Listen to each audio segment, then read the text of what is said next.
उसके अंदर ऐसी नैनो टेक्नोलॉजी और ऐसी बहुत सारी माइक्रो बायोलॉजिकल टेक्नोलॉजी का इस्तेमाल करके हम यहाँ पर हमारे जो कटिंग एज टेक्नोलॉजी यानी कि एक जबरदस्त न्यू टेक्नोलॉजी का इस्तेमाल हम हमारे इस प्रोडक्ट रेंज के अंदर कर रहे हैं, जिसके माध्यम से हम हमारे प्रोडक्ट का जो इफेक्टिवनेस है और अच्छी तरीके से कैसे बढ़ाएं, उसकी इफिशियंसी। इसका इफिशियंसी मतलब क्या कि उसका जो प्रोडक्टिविटी है, उसका जो रिजल्ट है, जो प्रोडक्ट कम समय में यहाँ पर अच्छे रिजल्ट हमें दे, ऐसी जबरदस्त टेक्नोलॉजी का इस्तेमाल करके हम ये रिवैम्प जो है ये हमारे प्रोडक्ट्स के अंदर कर रहे हैं।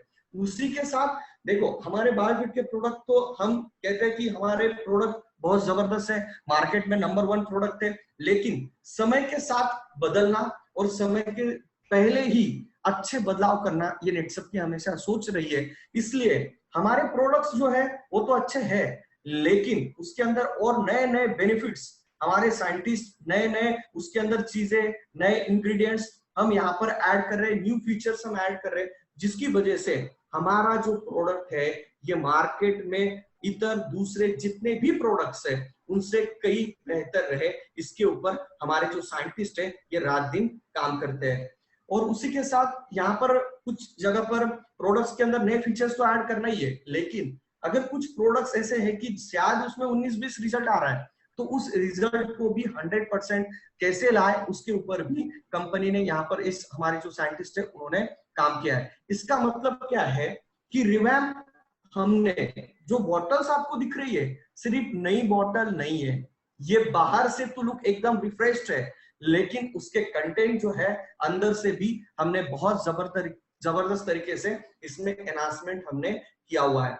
तो यहाँ पर मैं सबसे बड़ा थैंक्स देना चाहूंगा हमारे जो साइंटिस्ट टीम है, एक बहुत बड़ी साइंटिस्ट टीम है कि जो recent technology, nano technology, molecular technology, biotechnology का एक जबरदस्त इस्तेमाल करके हमारे जो नए यंगेस्ट साइंटिस्ट है उन्होंने यहाँ पर एक जबरदस्त प्रोडक्ट रेंज में एक बहुत बड़ा रिवैम्प, एक बहुत बड़ा परिवर्तन लाया है। तो मैं उनको भी यहाँ पर थैंक्स देना चाहूंगा कि जिसकी वजह से यहाँ पर 100% हम ये जो एग्रीकल्चर सेक्टर है यानी कि भारत में लगभग 70% लोग खेती करते हैं और वहां पे हमारे ये जो प्रोडक्ट है ये ज्यादा से ज्यादा टर्नओवर रेवेन्यू जो है वहां से जनरेट कर सके, जिसकी वजह से हमारे डायरेक्ट सेलर का टर्नओवर बढ़ेगा, हमारे डायरेक्ट सेलर का इनकम बढ़ेगा, पे आउट बढ़ेगा।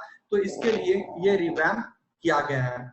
तो अभी हम हमारी जो एग्रीकल्चर की जो रेंज है ये बायोफिट रेंज है, उसको समझने के पहले हम थोड़ा के ऊपर भी हम यहाँ पर बात करने वाले, क्योंकि देखो थोड़ा सा बेसिक अगर समझ लेंगे तो मैं आपको कहता हूं कि आप आने वाले समय में आपको बायोफिट रिलेटेड कोई भी डाउट नहीं रहेगा। मतलब कोई भी चीज का अगर आप बेसिक समझ लेते हो तो आपको आने वाले समय में उसमें कितने भी बदलाव किए गए, एडवांस टेक्नोलॉजी कितनी भी आ गई, नए प्रोडक्ट्स भी आ गए, तो शायद आपको कोई डाउट नहीं रहेगा। तो यहाँ पर हम सभी लोगों को एक ही कहते हैं कि हमारे जो बायोफिट प्रोडक्ट है ये कैसे है, हमें ये कहते हैं कि ये हमारे प्रोडक्ट 100% ऑर्गेनिक प्रोडक्ट है ना।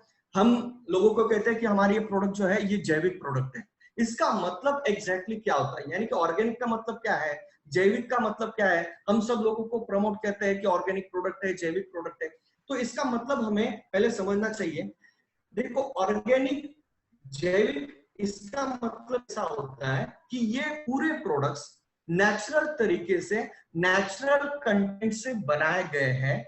इसकी वजह से ये प्रोडक्ट्स 100% इको फ्रेंडली है। इसका मतलब ये हुआ कि 100% इको फ्रेंडली, नेचुरल तरीके से बनाए गए, यानी कि ये 100% इको फ्रेंडली है। मतलब इसको पर्यावरण को, मनुष्य को, हमारी वनस्पतियों को, हमारे प्राणियों को किसी भी तरह का साइड इफेक्ट या फिर किसी भी प्रकार का दुष्परिणाम इस प्रोडक्ट के माध्यम से नहीं होगा। और ये प्रोडक्ट नेचुरल तरीके से, नेचुरल सोर्स से बनाया गया है, इसके लिए इसको ऑर्गेनिक प्रोडक्ट या फिर जैविक प्रोडक्ट कहते हैं। तो अभी नेटसप की फिलोसॉफी का अगर सबसे मेन स्तंभ अगर देखा जाए तो हमारा सबसे मेन स्तंभ यही है कि हमारे जो प्रोडक्ट है, हमारे एग्रीकल्चर के प्रोडक्ट ले लो, हर्ब्स एंड मोर प्रोडक्ट ले लो, हमारे नेचुरल मोर प्रोडक्ट रेंज ले लो, उसमें हमने 100% ऑर्गेनिक हो, उसी की तरह इसमें आयुर्वेदिक कैसे इस्तेमाल किया जाए, उसी के ऊपर हमारा सबसे बड़ा फोकस होता है। तो यहाँ पर हमारे एग्रीकल्चर के जो बायोफिट प्रोडक्ट रेंज है, ये जैविक इसलिए कही जाती है क्योंकि ये पूरे प्रोडक्ट के जो कंटेंट है ये नेचुरल सोर्स से लिए जाते हैं। तो हम आगे बढ़ते हैं हमारी प्रोडक्ट रेंज के ऊपर, लेकिन प्रोडक्ट रेंज को समझने से पहले हमें थोड़ा सा बेसिक समझना बहुत जरूरी है। देखो, ये जो सारा बेसिक है ये किसके लिए प्रोडक्ट रेंज किसके लिए बनाई है? हमारे फसल्स के लिए बनाई है। यानी कि कोई भी फसल है उसका जो बेसिक होता है ये एक ही तरीके का होता है। मतलब आप कोई भी फसल ले लो, वहां पर आप फ्रूट्स ले लो, वहां पर आप किसी भी सब्जी ले लो, आप कोई भी ऑर्गेनिक, आप किसी भी तरह के जो पॉली हाउस में प्रोडक्ट्स जो भी फसल होती है, सभी तरह की फसल का एक बेसिक होता है। तो बेसिक क्या होता है कि अगर हमने बेसिक समझ लिया कि भाई प्लांट जो है ये अपना खाना कैसे बनाता है। देखो, जो हमारा खाना यानी कि मनुष्य, हमारा खाना तो हम खुद नहीं बनाते, लेकिन जो प्लांट है वो कैसे अपना खाना बनाता है और उसके लिए उसको क्या क्या चीजों की रिक्वायरमेंट होती है, ये अगर हमने थोड़ा बेसिक अगर समझ लिया तो मैं कहता हूं आपको प्रोडक्ट रेंज ये समझने में बहुत आसानी जाएगी। सबसे ये क्लास 4 का टॉपिक था फोटोसिंथेसिस यानी कि प्रकाश संश्लेषण, हमने चौथी कक्षा में पढ़ा हुआ है ना? सभी लोगों को पता है, नहीं पता है तो आज हम थोड़ा सा 2 मिनट में ये टॉपिक को समझ लेंगे। देखो, अगर फसल को अगर अच्छी तरीके से ग्रो होना है, मैं एक चीज समझ बताने की कोशिश कर रहा हूं, अच्छी तरीके से अगर ग्रो होना है तो उसे सबसे जरूरी होता है लाइट एनर्जी यानी कि सूर्य प्रकाश। दूसरी सबसे जरूरी चीज होती है उसे होता है कार्बन डाइऑक्साइड, उसी के साथ पानी यानी कि वाटर, और जमीन के अंदर रहने वाले मिनरल्स।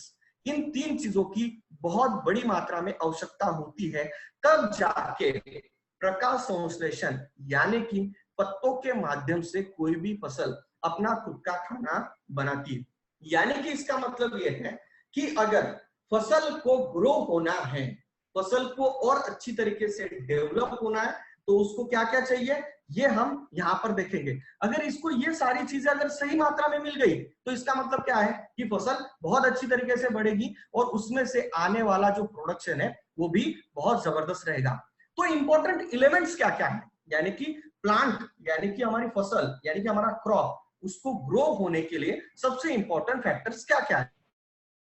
सबसे इंपॉर्टेंट पहली चीज है सनलाइट यानी कि सूर्य प्रकाश, दूसरा सबसे इंपॉर्टेंट फैक्टर है पानी यानी वाटर, तीसरा है एयर, उसके बाद कार्बन डाइऑक्साइड, और जमीन के अंदर से और हवा के माध्यम से मिलने वाले मिनरल्स, और उसके बाद में आते हैं माइक्रो न्यूट्रिएंट्स। देखो, माइक्रो और मैक्रो ये 2 तरीके के न्यूट्रिएंट्स, और उसके बाद सबसे जरूरी होता है प्लांट हार्मोन्स जिसे हम कहते हैं प्लांट ग्रोथ रेगुलेटर्स और बायोस्टिमुलेंट्स। इन सारों की अगर सही मात्रा अगर फसल को मिल गई तो क्या हो जाएगा, हमारी जो फसल है बहुत अच्छी तरीके से ग्रो होगी और उसका जो प्रोडक्शन है बहुत अच्छी तरीके से मिलेगा।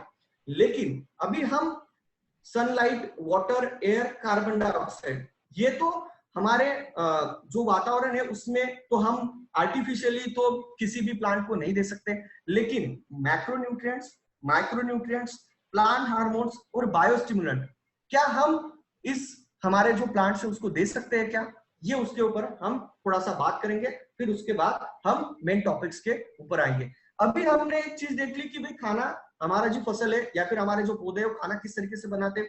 दूसरी चीज हमने देख ली कि उसके लिए क्या क्या चीजों की जरूरत होती है।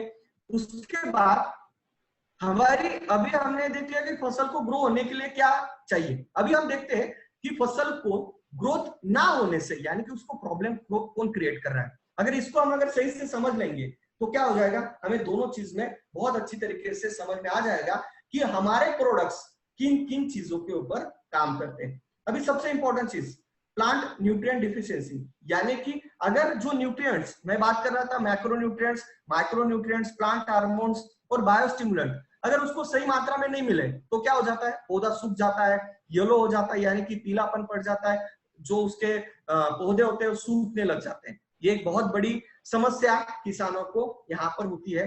दूसरा होता है इंसेक्ट और पेस्ट का अटैक। इंसेक्ट और पेस्ट कौन होते हैं? सकिंग पेस्ट, मतलब एफिड्स हो गए, जैसिड्स हो गए, उसके बाद कैटरपिलर हो गई, और उसके साथ बहुत सारे जो रूट्स होते हैं यानी कि बहुत सारे रूट्स के अंदर भी पेस्ट का अटैक होता है। तो ये दूसरा प्रॉब्लम होता है। और तीसरा होता है डिसीज। अभी डिसीज और इंसेक्ट पेस्ट, इसमें बहुत बड़ा अंतर है। बहुत सारे लोग कंफ्यूज हो जाते हैं, क्या डिसीज अलग होता है, इंसेक्ट अलग होता है? डिसीज एक बहुत अलग चीज होती है और इंसेक्ट अलग है। तो डिसीज किसकी वजह से होता है? एक होता है वायरस की वजह से, दूसरा होता है फंगस की वजह से, और तीसरा होता है बैक्टीरिया की वजह से। तो ये तीन अलग अलग कारणों की वजह से डिसीज यहाँ पर होते हैं, किसको? हमारी फसल को। और चौथी सबसे बड़ी प्रॉब्लम क्रिएट करता है हमारी फसल को, वो होता है ओवरडोज। ओवरडोज किसका? अगर पानी का ओवरडोज कर दिया, फर्टिलाइजर का ओवरडोज हो गया, केमिकल इंसेक्टिसाइड का ओवरडोज हो गया, तो हमारी फसल खराब हो सकती है। अभी यहां पर हम दो चीजें समझ ली कि फसल को क्या क्या चाहिए और किस किस वजह से फसल को प्रॉब्लम होती है। अगर हमने दो चीजों के ऊपर काम कर लिया कि अगर फसल को जो चीजें चाहिए वो सही टाइम पे सही मात्रा में अगर हमने दे दी, और जिन चीजों की वजह से फसल को प्रॉब्लम होती है वो प्रॉब्लम्स अगर हमने फसल को होने से बचा लिया, तो इसका मतलब ये है कि हमारी फसल में से जो उत्पाद है बहुत अच्छी तरीके से आ सकता है। इसीलिए आज की तारीख में किसान का भी यही प्रॉब्लम है। क्या प्रॉब्लम है? किसान का सबसे बड़ा प्रॉब्लम यही है कि आज की तारीख में किसान का सबसे बड़ा प्रॉब्लम है कि जो उत्पाद है, यानी कि जो फसल है, वो बहुत अच्छी नहीं आ रही है, यानी कि प्रोडक्शन नहीं बढ़ रहा है, और उसका जो खर्चा है, जो प्रॉब्लम है, उसको कंट्रोल करने के लिए उसका खर्चा बहुत ज्यादा हो रहा है। तो यहाँ पर नेटसप ने जो यहाँ पर सॉल्यूशन लाया है, हमेशा नेटसप जो है ये प्रॉब्लम्स के ऊपर सॉल्यूशन लाता है, जितने भी प्रॉब्लम्स है उसके ऊपर हमारे पास सॉल्यूशन है।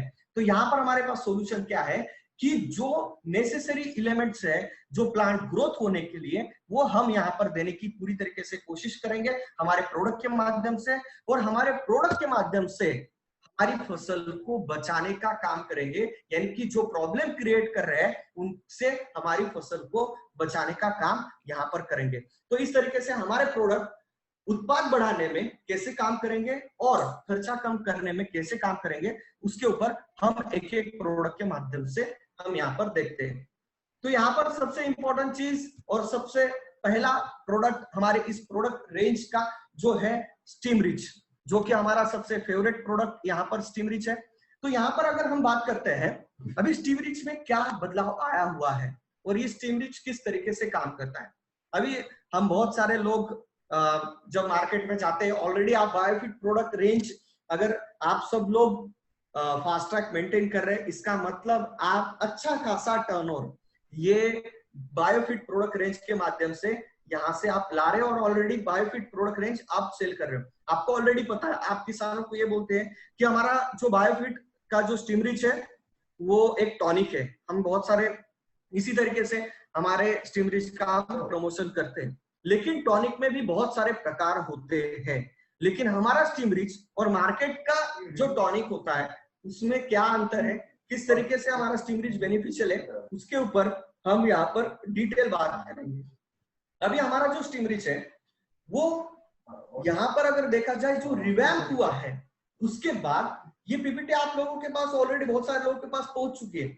इसमें आपने दो चीजें देखी और मैंने भी आपको स्टार्टिंग में ही बताया कि प्लांट को ग्रोथ होने के लिए सबसे जरूरी चीजों में एक चीज यहाँ पर आती है, प्लांट हार्मोन्स, यानी कि प्लांट ग्रोथ रेगुलेटर्स और बायोस्टिमुलेंट्स।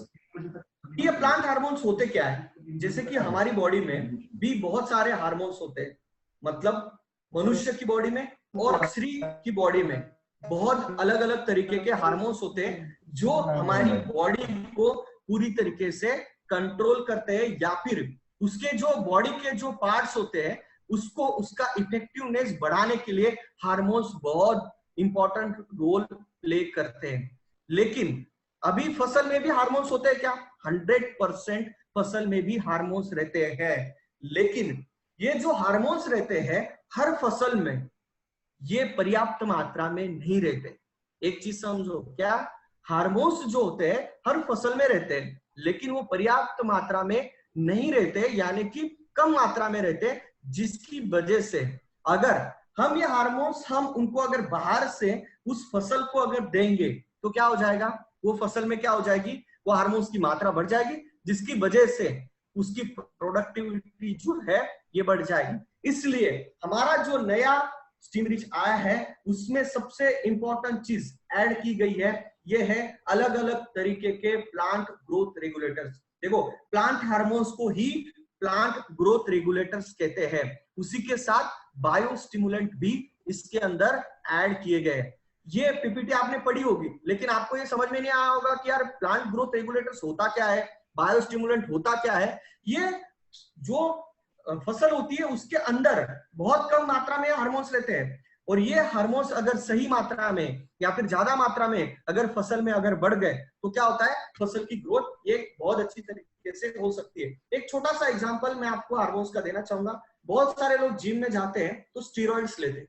अब ये स्टेरॉइड्स क्या करते हैं, हमारे हार्मोन्स को क्या करते हैं, उत्तेजित करने का काम करते हैं, जिसकी वजह से क्या हो जाता है, वो जो जिम में जाने वाले लोग हैं उनकी बॉडी अचानक से ग्रो करने लग जाती है, कम मात्रा में ज्यादा, मतलब कम टाइम में उनकी बॉडी जो है ज्यादा ग्रोथ पकड़ती है, मसल जो है उनके बन जाते हैं। उसी तरह के ये जो प्लांट ग्रोथ रेगुलेटर्स है, ये अगर हम फसल को बाहर से अगर देंगे तो क्या हो जाएगा, फसल में एक जबरदस्त तरीके से ग्रो हो सकती है। उसी के साथ जो बायोस्टिमुलेंट है एक बहुत बड़ा रोल प्ले करते हैं, क्या कि जो फसल की ह्यूमन सिस्टम होती है और जब स्ट्रेस कंडीशन होती है, यानी कि ह्यूमन सिस्टम यानी कि रोग प्रतिकार क्षमता, ये वर्ड आपको अभी ज्यादा समझाने की जरूरत नहीं, आप बहुत अच्छी तरीके से ह्यूमन सिस्टम को बहुत अच्छी तरीके से समझ रहे कुछ दिनों से, जिस दिन से यहाँ पर कोरोना आया है। तो ह्यूमन सिस्टम क्या होती है ये हमें अच्छी तरीके से पता है, लेकिन स्ट्रेस रेजिस्टेंस मतलब पानी कम है या फिर पानी की लेवल ज्यादा हो गई जमीन के अंदर, तो उस टाइम पे ये जो फसल होती है स्ट्रेस में आ जाती है। तो उसमें भी हम यहाँ पर हमारे ऐसे कंटेंट डाले गए हैं बायोस्टिमुलेंट, जिसकी वजह से हमारा जो ये स्टीम रिच है यूनिक प्रोडक्ट बन चुका है और इसके रिजल्ट बहुत जबरदस्त अभी आ रहे हैं। तो यहाँ पर मैंने स्टार्टिंग में ही कहा कि हम हर व्यक्ति को ये टैगलाइन पता है कि स्टीम रिच इस्तेमाल करने से हमारी फसल का 15 से 25-40% तक हमारे उत्पाद में बढ़ोतरी होती है। ये हम हर एक किसान को बताते हैं। तो ये कैसे होते हैं ये भी हम यहाँ पर देखेंगे। तो यहाँ पर मैं आपको थोड़ा सा एक एग्जांपल भी देना चाहूंगा कि बहुत सारे लोग के पास क्वेश्चन आता है कि सर ये स्टीम रिच में क्या डाला है, क्योंकि बोतल के ऊपर तो लिखा नहीं है, लेकिन इसके अंदर क्या डाला है हम ये थोड़ा बता सकते हैं क्या, तो 100% बता सकते हैं। तो इसके अंदर प्लांट ग्रोथ रेगुलेटर्स के साथ साथ बायोस्टिमुलेंट्स जो है ये यहाँ पर ऐड किए गए। तो ये प्लांट ग्रोथ रेगुलेटर और बायोस्टिमुलेंट होते क्या है और इसका रोल जो है ये किस तरीके से हमारा स्टीम रिच किस तरीके से फसल की हर एक अवस्था में ये रोल प्ले करता है। तो प्लांट ग्रोथ रेगुलेटर्स अगर देखा जाए तो साइटोकाइनिन, ऑक्सिन, जिब्रेलिन और फ्लोरिजिन, ये अलग अलग फसल की अवस्था में ये काम करते हैं। इसी के साथ बायोस्टिमुलेंट क्या है, humic acid, seaweed extract, folic acid, enzyme, proteins, carbohydrate, micro organism यानी कि बैक्टीरिया, इसका एक यूनिक कॉम्बिनेशन बनाया गया है स्टीम रिच। तो अभी आपको अगर कोई क्वेश्चन पूछेगा कि सर स्टीम रिच के अंदर क्या कंटेंट है, बॉटल के ऊपर तो लिखे नहीं है क्योंकि हमारा ये ट्रेड सीक्रेट है। तो ये इस तरीके से कंटेंट हमने यूनिक कॉम्बिनेशन के साथ यहाँ पर डाले। तो प्लांट ग्रोथ रेगुलेटर्स बहुत जरूरी होते हैं फसल की हर एक अवस्था में उसकी ग्रोथ के लिए। तो यहाँ पर हम स्टेप बाय स्टेप देखेंगे कि इसका इम्पैक्ट क्या होता है। तो यहाँ पर ये मैंने आपको बताया क्यों, क्योंकि बहुत सारे लोगों के क्वेश्चन आते हैं कि क्या है एग्जैक्टली ह्यूमिक एसिड क्या होता है। अभी मार्केट का एक छोटा सा एग्जांपल बताता हूँ। स्टीम रिच मार्केट में बहुत सारे टॉनिक मिलते हैं, अभी उसमें आप अगर जाओगे तो पीजीआर प्लांट ग्रोथ रेगुलेटर मिलते हैं, किसी में सिर्फ साइटोकाइनिन मिलेगा, किसी में सिर्फ जिब्रेलिन मिलेगा, किसी में ह्यूमिक एसिड मिलेगा, किसी में सिर्फ फोलिक एसिड मिलेगा। लेकिन ये हर एक की प्राइस अलग अलग करके हमें यहाँ पर मार्केट में सेल किए जाते हैं। लेकिन हमारा जो स्टीम रिच है इन सारे का कॉम्बिनेशन है, साइटोकाइनिन, ऑक्सिन, जिब्रेलिन, फ्लोरेजिन ऐसे और ये बायोस्टिमुलेंट का एक जबरदस्त कॉम्बिनेशन करके बनाया गया हुआ ये हमारा स्टीम रिच प्रोडक्ट है। अभी ये फसल के ये सारे जो ग्रोथ रेगुलेटर बायोस्टिमुलेंट हर एक फसल की अवस्था में कैसे कैसे काम करते हैं इसके ऊपर हम बात करेंगे।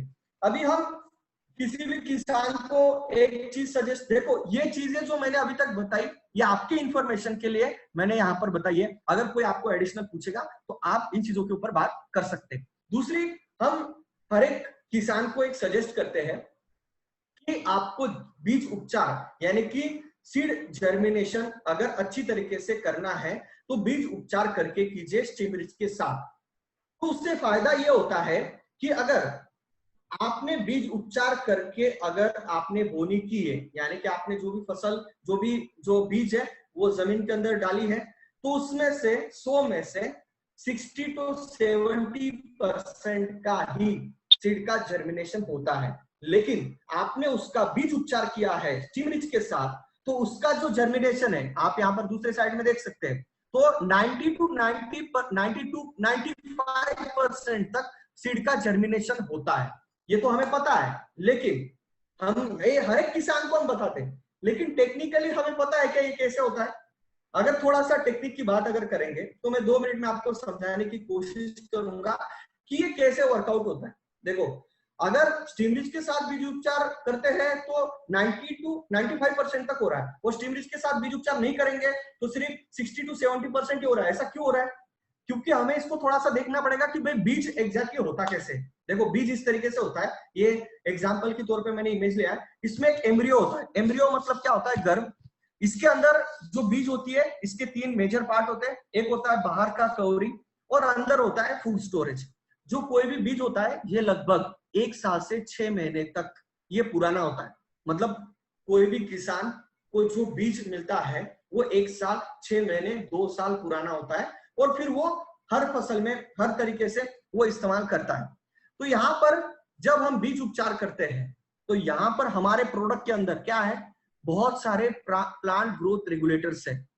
ये जब बीज 1 साल या 1.5 साल तक हम जब इसको स्टोर करते हैं तो ये बीज जो होती है ये डॉर्मेंट स्टेज में चली जाती है। अभी डॉर्मेंट स्टेज मतलब क्या? सुप्त अवस्था। हमारी भाषा में अगर इसको कहेंगे तो ये कोमा में चली जाती है, यानी कि जीवित तो रहती है। ये जो गर्भ है ये जीवित तो रहता है क्योंकि इसके अंदर क्या है? बहुत सारा खाना है, ठीक है, उसके ऊपर वो जीवित तो रहती है, लेकिन बहुत सारी बीज जो होती है ये कोमा में चली जाती है। तो उसको स्टिमुलेट करने के लिए, उसको जागरूक करने के लिए कुछ चीजों की आवश्यकता होती है, कुछ हार्मोन्स की आवश्यकता होती है। तो वो सबसे इंपॉर्टेंट रोल प्ले करता है उस वक्त साइटोकाइनिन जो होता है। मैंने यहाँ पर बताया साइटोकाइनिन ये क्या करता है? ये उस बीज को उत्तेजित करने का काम करता है, और वहां पर जैसी उसको उत्तेजना मिलती है तो उसमें से 90 to 95% तक जब हम स्टीम रिच के साथ बीज उपचार करते हैं तो 90 to 95% तक यहाँ पर जो जर्मिनेशन है ये यहाँ पर होता है। तो पहला फायदा जो है ये यहाँ पर किसान को क्या मिलता है? लगभग 100 बीज के पीछे 20 से 25 जो सीडलिंग है, यानी कि जो छोटे पौधे हैं वो ज्यादा मिलते हैं, और यहाँ पर जो बीज का खर्चा है वो किसान का कम होता है। इसके पीछे का टेक्निकल ये यहाँ पर मैंने आपको बताने की कोशिश यहाँ पर की है। तो हम आगे बढ़ते हैं। तो बीज उपचार क्यों करना है? क्योंकि हमें इस तरीके से सीड को डोर्मेंसी ब्रेक करनी है, उसको कोमा में से बाहर निकालना है, तो स्टीम रिच के साथ इसका बीज उपचार हम कर सकते हैं। तो 90 to 90% तक उसमें से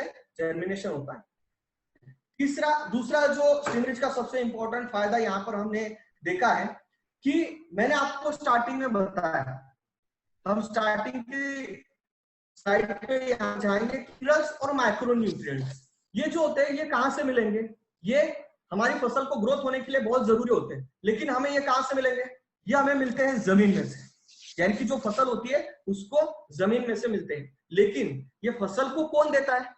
ये ऑलरेडी हमने जमीन के अंदर बहुत सारा न्यूट्रिएंट होता है, माइक्रो न्यूट्रिएंट होते हैं, लेकिन मिनरल्स होते हैं, लेकिन फसल उसको नहीं उठा पाती जमीन में से। क्यों? क्योंकि बहुत सारी फसल जो होती है उसके अंदर सफेद जड़ों की संख्या बहुत कम होती है।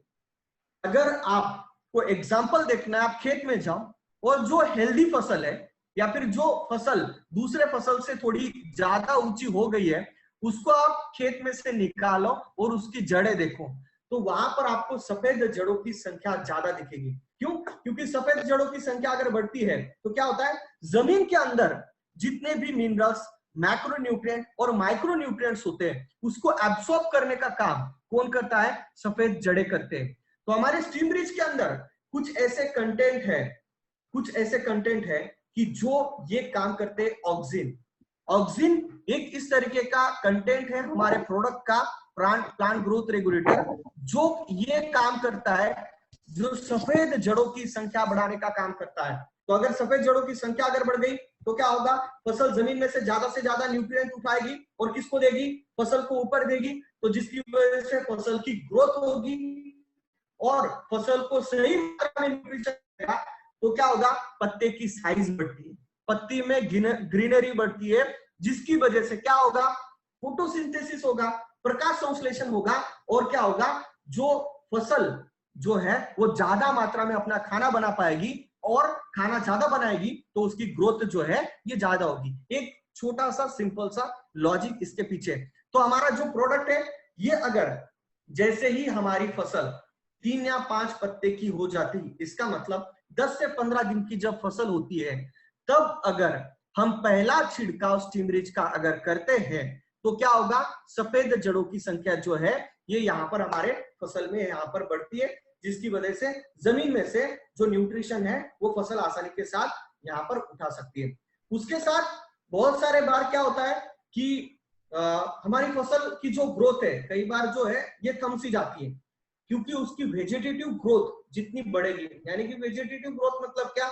जो छोटी छोटी टहनियां हैं वो अगर ज्यादा से ज्यादा अगर उनको आनी है तो उसके लिए यहाँ पर उस वक्त सबसे ज्यादा न्यूट्रिएंट की, हार्मोन्स की और माइक्रोन्यूट्रिएंट्स की आवश्यकता होती है। तो यहाँ पर हम एक दूसरा छिड़काव जो अगर हम करते हैं जब हमारी फसल ये लगभग 20 या 25 दिन की हो जाती है, तब अगर हम दूसरा छिड़काव करते हैं तो उस वक्त ग्रोथ जो है ये फसल की बहुत अच्छी तरीके से होती है, और बर्ड फॉर्मेशन का जो स्टेज है ये बहुत अच्छी तरीके से यहाँ पर होता है। बर्ड फॉर्मेशन मतलब क्या? यानी कि कली लगने के लिए सही अवस्था वहां पर तैयार हो जाती है। और यहाँ पर अगर बहुत बार ये देखा गया है कि बहुत सारे किसान फूल लगने के समय पे छिड़काव नहीं करते, या फिर हम ये देखते हैं कि फूल तो बहुत मतलब फसल तो बहुत अच्छी ग्रो हो जाती है, लेकिन सबसे बड़ा प्रॉब्लम कहां पर होता है?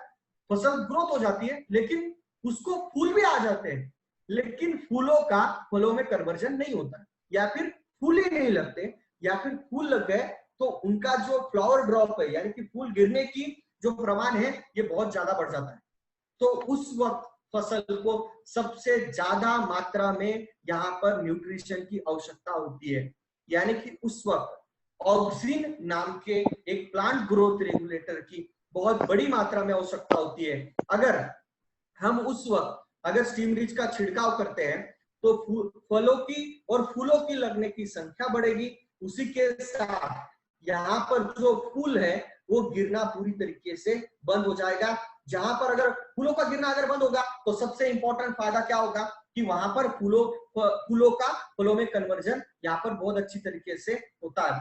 यानी और उसी के साथ जब फल जो है ये छोटी साइज में है, उस वक्त अगर हम छिड़काव करते हैं तो सबसे बड़ा है कि उसमें दाने हैं बहुत अच्छी तरीके से बढ़ाते हैं।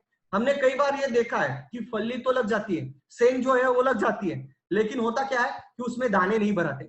या फिर अगर टमाटर की खेती ले लेते हैं तो साइज छोटी रह जाती है, बैंगन की सब्जी लेते हैं उसमें साइज छोटी रह जाती है। तो यहाँ पर साइज जो है वो बहुत अच्छी तरीके से बढ़नी चाहिए, उसमें कलर बहुत अच्छी तरीके से आना चाहिए। तो जब उसका फल धारणा की अवस्था है उस वक्त अगर स्टीम रिच का हम छिड़काव करते हैं तो उसकी साइज बढ़ेगी, उसका कलर बहुत अच्छी तरीके से बढ़ेगा, उसके अंदर दाने भराएंगे, और उसका सबसे बड़ी उसकी जो सेल्फ लाइफ है ये भी बढ़ती, यानी कि उसकी जो टिकावन क्षमता है यानी कि स्टोरेज जो टाइमिंग है वो भी उसका बहुत अच्छी तरीके से बढ़ता है। यानी कि कुल अगर देखा जाए हम स्टीम रिच का इस्तेमाल बीज उपचार से लेके 3 छिड़काव कर सकते हैं। एक हमारी फसल 10 से 15 दिन की होती है तब एक छिड़काव, फ्लावरिंग स्टेज में एक छिड़काव, और जब फल धारणा की स्टेज आती है तब एक छिड़काव। ऐसे 3 छिड़काव भी हम स्टीम रिच के करते हैं 15 लीटर के पंप में। हम 15 से 20 ml हम यहाँ पर अगर स्टीम रिच लेते हैं तो जबरदस्त हमें यहाँ पर रिजल्ट यहाँ पर मिल सकते हैं। यानी कि यहाँ पर हमने जो डोसेज दिया है 1 से 2 ml पर लीटर, 30 ml तक भी दिया तो भी कोई प्रॉब्लम नहीं। और अभी जो हमारा स्टीम रिच है, ये नया जो स्टीम रिच है, हम इसको जमीन में से भी दे सकते हैं। क्यों? क्योंकि इसके अंदर बायो स्टिमुलेंट भी डाले हुए हैं और इसके अंदर हमने नए प्लांट ग्रोथ रेगुलेटर्स भी डाले हैं, जो कि जमीन में जाके जो रूट्स होते हैं, जो हमारे फसल के जो पूरी तरीके से जो रूट्स होते हैं उसको भी डेवलप करने का, जड़ों को डेवलप करने का काम हमारे ये प्लांट ग्रोथ रेगुलेटर्स यहाँ पर करते हैं। तो इसको हम छिड़काव में भी इस्तेमाल कर सकते हैं। छिड़काव में प्रति पंप, यानी कि हम लीटर के हिसाब से लेते हैं, क्योंकि जो पंप होता है ये 15 लीटर का भी और 20 लीटर का भी होता है। तो 1 से 2 ml पर लीटर, उसी के हिसाब से ये 2 एकड़ में हम ड्रिंचिंग के माध्यम से भी हम 1 लीटर जो हमारा स्टीम रिच है इसको दे सकते हैं। 1695 इसकी एमआरपी है। हमें बहुत सारे लोगों का क्वेश्चन आता है कि सर ये थोड़ा सा महंगा पड़ता है मार्केट से। आप मुझे बताओ 1695 है ना, मार्केट का स्टीम रिच, मार्केट का कोई भी टॉनिक ले लो, हमारे इससे कंपेयर होगा ही नहीं। आप मेरे से अगर बात करेंगे, आप एक काम करो, ये जो स्लाइड है इसका स्क्रीनशॉट ले लो और ये स्लाइड, इसके जो कंटेंट है, ये कंटेंट वाला टॉनिक सभी वाला एक साथ लेके आओ, आपको कहीं पर भी नहीं मिलेगा। और मिलेगा भी तो बहुत अलग अलग जार आपको खरीदने पड़ेंगे और उसका कॉस्टिंग बहुत ज्यादा चले जाएगा। तो यहाँ पर हम अगर बात करते हैं तो हमारे जो पंप है 1 लीटर में लगभग 60 to 65 पंप यहाँ पर होते हैं। 60 पंप भी हम पकड़ते हैं तो लगभग 3 एकड़ तक हम हमारी फसल को यहाँ पर हम पहले से लेके आखिरी तक छिड़काव कर सकते हैं। 1695 मार्केट का कंपेयर करते हैं तो 1 लीटर में ज्यादा से ज्यादा 25 से 30 पंप बनते हैं और उसकी कॉस्टिंग आप निकाल लो कितनी पड़ती है। हमारे इससे लगभग डबल की कॉस्टिंग पड़ती है। हमारे जो मार्केट के जो प्रोडक्ट ले रहे हैं उसमें और हमें बहुत अंतर है। हमारा प्रोडक्ट बहुत सस्ता पड़ता है एज कंपेयर टू मार्केट। तो यहाँ पर हमारा स्टीम रिच जो प्रोडक्ट है ये यहाँ पर खत्म होता है और जो प्रोडक्ट है हम 3 छिड़काव इसके कर सकते हैं और बड़ी फसल है तो इसमें ज्यादा छिड़काव भी आप कर सकते हैं। हमारा आगे का प्रोडक्ट है बायो 95। ये जो प्रोडक्ट है ये बायो 95 जो प्रोडक्ट है, इसको अगर हम बात करते हैं तो बहुत सारे लोग इसको चिपको कहते हैं। यानी कि मैंने बहुत सारे डिस्ट्रीब्यूटर के साथ जब मैं बात करता हूँ तो कहते हैं सर वो बायो 95, हाँ चिपको। ये चिपको नहीं है, इसका कंपैरिजन चिपको के साथ मत करो। ये बहुत अलग तरीके का प्रोडक्ट है, इसके बहुत सारे बेनिफिट्स हैं। ये एक तरीके का अभी जो नया रिवैम्प होके जो प्रोडक्ट आया है, ये सिलिकॉन बेस्ड स्प्रेडर है, यानी कि सिलिकॉन बेस इसके अंदर डाला गया है। इसके फायदे मैं आपको बताता हूँ। सबसे इंपॉर्टेंट चीज, ये बायो 95 प्रोडक्ट आप मार्केट के किसी भी केमिकल के साथ इस्तेमाल कर सकते हैं। और आप अगर मार्केट के केमिकल का अगर बात करते हैं तो हम जो कोई भी दवा है ये पानी के अंदर मिक्स करते हैं। कोई भी केमिकल आप मार्केट से लाते हो, हमारा 15 लीटर का पंप होता है, उसके अंदर हम वो दवा डालते हैं और वो दवा हम छिड़कते हैं। लेकिन कई बार एक देखा गया है कि जो पानी का पीएच होता है ये कभी एसिडिक होता है, कभी अल्कलाइन होता है। तो कोई भी केमिकल जो होता है वो न्यूट्रल पानी में उसकी इफिशियंसी सबसे ज्यादा होती है। तो हमारा जो बायो है सिलिकॉन बेस होने के कारण ये थोड़ा बहुत जो पीएच है उसको बैलेंस करने का भी काम हमारा बायो 95 ये प्रोडक्ट करता है। पहला, पीएच बैलेंस करने में भी उपयुक्त ठहरेगा क्या? 100%। उसके बाद जो सरफेस टेंशन है, यानी कि केमिकल और पानी का सरफेस टेंशन अलग अलग होता है, यानी कि जो पृष्ठीय जो तनाव होता है वो अलग अलग होने के कारण पानी और केमिकल पूरी तरीके से मिक्स नहीं होता है। आपने बहुत सारे डेमो किए हैं ऑलरेडी। गुजरात के लोग तो डेमो के ऊपर बहुत ज्यादा बिलीव करते हैं, उन्होंने तो बहुत सारे डेमो किए होते हैं। तो आपने ऑलरेडी डेमो आपने किया है कि आप कांच का ग्लास लेते हो, उसके अंदर पानी लेते हैं और पानी के अंदर आप तेल या पेट्रोल कुछ भी डालो मिक्स नहीं होगा, और आप उसमें 2 बूंद बायो 95 डाल दोगे तो क्या हो जाता है? पानी और केमिकल, आपने देखा पानी और मिक्स हो जाता है, पानी और ऑयल मिक्स हो जाता है बायो 95 डालने से। वैसे ही ये सबसे इंपॉर्टेंट रोल प्ले करता है पानी और केमिकल को मिक्स करने का। मतलब दूसरा सबसे इंपॉर्टेंट प्रॉपर्टी बायो 95 का क्या है कि ये मिक्सिंग करने का काम करता है। क्यों? क्योंकि अगर पानी और केमिकल सही तरीके से मिक्स होगा तो क्या होगा, यहाँ पर हमारे किसान भाई का केमिकल का खर्चा ये कम होगा।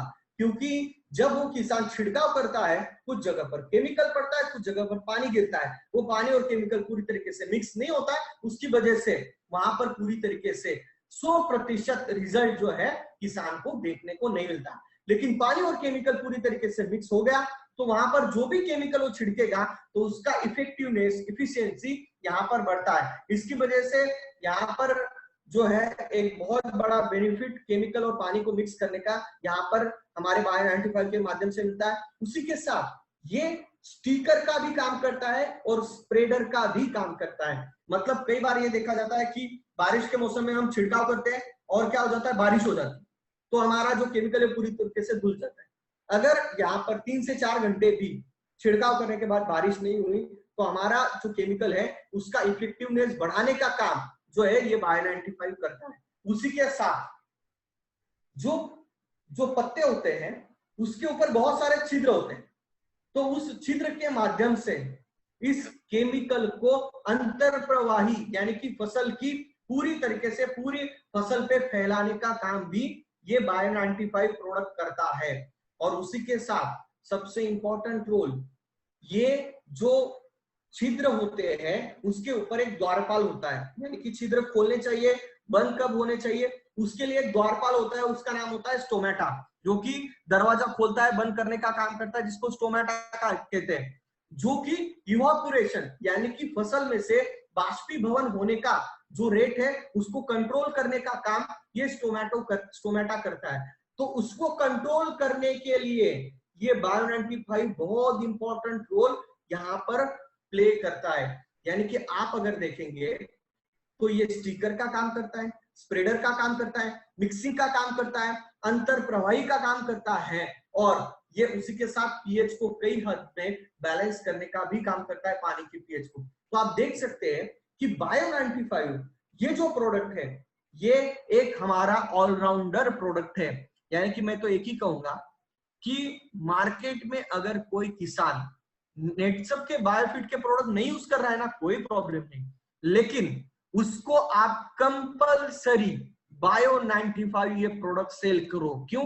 क्योंकि ये ऐसा प्रोडक्ट है, ये मार्केट के कोई भी प्रोडक्ट के साथ चलेगा, उसका खर्चा कम करेगा, उसी के साथ यहाँ पर उसके प्रोडक्ट जो भी इस्तेमाल कर रहा है, केमिकल इस्तेमाल करो, फंगीसाइड इस्तेमाल करे, वो चारामार दवा इस्तेमाल करे, उसका इफेक्टिवनेस भी बढ़ाने का काम करेगा। मतलब किसान भाई जब जब पंप को हाथ लगाएगा तब तक उसको उस पंप में कितना ml डालना है, सिर्फ 5 ml बायो 95 डालना है दोस्तों। ये अगर वो इस्तेमाल करेगा तो उसका फायदा बहुत होगा, और यहाँ पर उसका केमिकल का जो खर्चा है ये 15 से 20% तक यहाँ पर कम हो सकता है।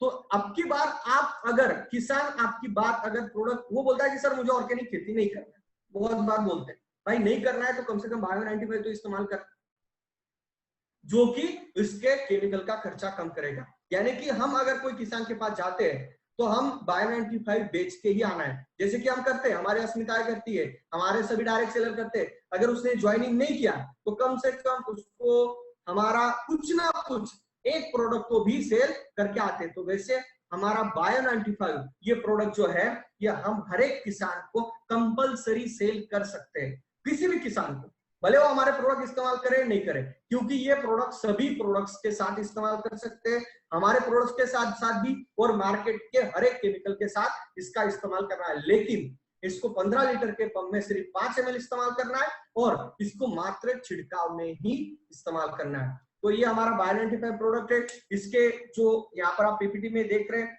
कि नॉर्मल स्प्रे में कैसे वहां पर बूंद बूंद दिख रही है जो कि फसल के ऊपर, पत्ते के ऊपर गिरने के बाद, लेकिन यहाँ पर बायो 95 का अगर इस्तेमाल किया है तो पूरी तरीके से फसल के ऊपर यहाँ पर फैला हुआ आपको दिख रहा है। तो यहाँ पर हमारे दो प्रोडक्ट खत्म होते हैं, एक होता है बायो 95 और एक होता है स्टिमरिच। तो आप बहुत सारे लोग पूछते हैं कि सर बायो 95 स्टिमरिच साथ में इस्तेमाल कर सकते हैं क्या? 100% कर सकते हैं। बायो 95 जो है ये स्टिमरिच का इफेक्टिवनेस बढ़ाने में मदद करेगा। ये हो गए हमारे दो प्रोडक्ट। अभी हम थोड़ा सा दूसरे टॉपिक के ऊपर आते हैं, उसके पहले हम फिर से पहले पीपीटी के ऊपर, पहले स्लाइड के ऊपर जाते हैं, जिसमें मैंने कहा था कि मैक्रो और माइक्रो न्यूट्रिएंट्स और मिनरल्स की बहुत आवश्यकता होती है फसल को ग्रो होने में, है ना। हमने अभी तक देख लिया कि हम फसल को प्लांट हार्मोन्स तो दे रहे हैं, किसके माध्यम से, स्टीम रिच के माध्यम से, बराबर, और कुछ हद तक बायोस्टिमुलेंट्स भी दे रहे हैं, किसके माध्यम से, स्टीम रिच के माध्यम से, ठीक है। तो अभी माइक्रो न्यूट्रिएंट्स और माइक्रो न्यूट्रिएंट क्या होता है, मिनरल्स क्या होते हैं, वो देखते हैं, और क्या हम नेटिसम के प्रोडक्ट के माध्यम से ये हम फसल को दे सकते हैं क्या, उसके ऊपर हम थोड़ा सा बात करते हैं। फिर हमारा जो 2 प्रोडक्ट्स है उसके ऊपर हम बात करेंगे। तो प्लांट न्यूट्रिएंट, अभी प्लांट को 2 तरीके की न्यूट्रिशन की आवश्यकता होती है। कौन से 2 न्यूट्रिशन होते हैं, एक होता है मैक्रो न्यूट्रिएंट और दूसरा होता है माइक्रो न्यूट्रिएंट। देखो ये एडिशनल नॉलेज है, शायद कुछ लोगों को बोर हो रहा होगा, लेकिन मेरा काम है, मैं आपको बताऊंगा। जो लोग इसको अच्छी तरीके से समझ लेंगे तो मुझे लगता है कि आप मार्केट में कोई भी प्रोडक्ट को बहुत अच्छी तरीके से कंपेयर कर सकते हैं अपने प्रोडक्ट के साथ। इसलिए मैं आपको कुछ ये एक्स्ट्रा जानकारी यहाँ पर देने की कोशिश कर रहा हूँ। प्लांट न्यूट्रिएंट क्या होता है, देखो फसल को ग्रो होने के लिए कुछ मैक्रो मतलब मेजर यानी कि पूरी तरीके से महत्वपूर्ण, और माइक्रो मतलब कम मात्रा में लगने वाले न्यूट्रिएंट कौन से, आयरन है, मैग्नीज है, बोरॉन है, जिंक है, कॉपर है, क्लोरीन है, निकेल है, मोलिब्डेनम है। मैक्रो न्यूट्रिएंट एनपीके, जो हमें बहुत अच्छी तरीके से पता है, एन मतलब नाइट्रोजन, के मतलब पोटेशियम, पी मतलब फॉस्फोरस, एनपीके। ये एनपीके ये बहुत बड़ी मात्रा में फसल को ग्रो होने के लिए लगता है। अगर ये फसल को नहीं मिलेंगे तो फसल अच्छी तरीके से ग्रो नहीं हो पाएगी। इसलिए हमारे किसान भाई क्या करते हैं, किसान भाई मार्केट में जाते हैं। आपको अगर आपने अभी तक नहीं देखा है तो आप ऑनलाइन भी देख सकते हैं। बोरी, केमिकल की बोरी है, उसके ऊपर लिखा रहता है एनपीके और उसमें रेशो लिखा होता है 10 26 26, 10 26 26, ऐसा उसके ऊपर लिखा रहता है। 18 18 10, 18 18, ऐसा 0 0 32, ऐसा अलग अलग उसके ऊपर लिखा रहता है। वो रहता है एनपीके का रेशो, यानी कि उस बोरी के ऊपर एनपीके का रेशो होता है। और ये हमारे किसान भाई ये हमारे जमीन में क्यों डालते हैं, क्योंकि हमारे जमीन में ये न्यूट्रिएंट पहले भी थे, ये न्यूट्रिएंट हमारे जमीन में पहले भी थे, लेकिन जब से हरित क्रांति हुई उस वक्त से क्या बोला गया था कि उत्पाद बढ़ाने के लिए हम कुछ एडिशनल न्यूट्रिएंट जमीन में डाल सकते हैं क्या, तो उसके माध्यम से हम ज्यादा पैदावार बढ़ा सकते हैं। तो इसके वजह से हमारे किसान भाइयों ने यूरिया, डीएपी, ऐसे बहुत सारे केमिकल खाद का इस्तेमाल बहुत बड़ी मात्रा में बाहर से देना शुरू कर दिया, जिसकी वजह से फायदा तो हुआ, हमारा उत्पाद तो बढ़ा। लेकिन अभी क्या हुआ, देखो कोई भी चीज का अगर जो उपयोग होता है वो प्रमाण से ज्यादा मात्रा में हुआ तो क्या होता है, वहां पर साइड इफेक्ट देखने को मिलते हैं। तो वैसे ही आप छोटा सा एग्जांपल ले लो, यूरिया की बोरिया आपने देखी 46% नाइट्रोजन, आपने क्लियर कट देखा होगा कि 46% उसमें नाइट्रोजन है। मतलब क्या, जब आप आपके खेत में 1 क्विंटल यानी कि 100 केजी यूरिया डालोगे, मतलब लगभग 2 बोरी यूरिया डालोगे, तब जाके 46 केजी 46 केजी उसमें से एन मतलब नाइट्रोजन मिलेगा। तो बाकी का 54%, जो बाकी का 54 केजी है वो क्या है, वो इस तरीके का मटेरियल है जो कि आपको फसल को किसी भी तरह की उसकी आवश्यकता नहीं है। लेकिन हम लोग क्या करते हैं, हम एक बोरी से समाधान नहीं करते, हम वहां पर हमारे बाजू वाला 2 डाल रहा है तो हम 4 डालते हैं, वो 4 डाल रहा है तो 5 डालते हैं। हमारे किसान भाई इसी तरीके से करते हैं, जिसकी वजह से क्या हुआ है, हमारी जमीन जो है दिन ब दिन खराब होते जा रही है। देखो जमीन को इन सारी चीजों की आवश्यकता है। अभी हम जिस तरीके से केमिकल खाद का इस्तेमाल कर रहे हैं उसकी वजह से हमारा जो जमीन है ये दिन ब दिन हार्ड होते जा रहा है। उसके अंदर ये जो न्यूट्रिएंट है ये नेचुरल तरीके से बनते थे। एक चीज समझो, आज भी पहाड़ में आप चले जाओ, जंगल में चले जाओ, ये न्यूट्रिएंट आप वहां की सॉइल टेस्टिंग कर लो, वहां पर बहुत अच्छी तरीके से ये सारे न्यूट्रिएंट मिलेंगे, लेकिन हमारी जमीन के अंदर नहीं मिलते। क्यों? क्योंकि हमने वो पूरी तरीके से खत्म कर दिए। और केमिकल की वजह से क्या हुआ है कि हमारी जमीन के अंदर ऐसे बहुत सारे मित्र कीटक थे, केचुए थे, उनको हमने क्या कर दिया है, केमिकल की वजह से उन सबको हमने खत्म कर दिया है, जिसकी वजह से हमारी जमीन के अंदर ये मैक्रो और माइक्रो न्यूट्रिएंट का प्रमाण दिन ब दिन कम होते जा रहा है। और आप कोई भी किसान को एक क्वेश्चन पूछो कि आप एक काम करो, इस साल आप कोई भी केमिकल खाद आपके खेत में नहीं डालोगे और आपका उत्पाद कितना आएगा, वो पूछ लो उसको, वो क्या आंसर देता है, वो एक ही आंसर देगा कि कुछ भी नहीं आएगा, जीरो आएगा, जीरो। ऐसा क्यों? क्योंकि वहां पर हमने हमारी जमीन को आदत डाल दी है। तो अभी किसान इसमें से बाहर निकल सकता है क्या? 100% निकल सकता है। तो अभी तक हमारा किसान भाई, देखो आप किसान को ये समझाओ कि भाई तुम्हारी जमीन कितनी खराब हो रही है, ऑलरेडी हम समझाते ही है, और यहां से उसको सोल्यूशन क्या है, इसमें से बाहर निकलने का सोल्यूशन क्या है। तो यहाँ पर नेटसप ने जो लिक्विड बायो फर्टिलाइजर NPK ये जो लाया हुआ है, एक जबरदस्त यहाँ पर एक नया विकल्प, एक नई टेक्नोलॉजी का एक नया विकल्प यहाँ पर नेटसप ने किसानों के लिए दिया हुआ है।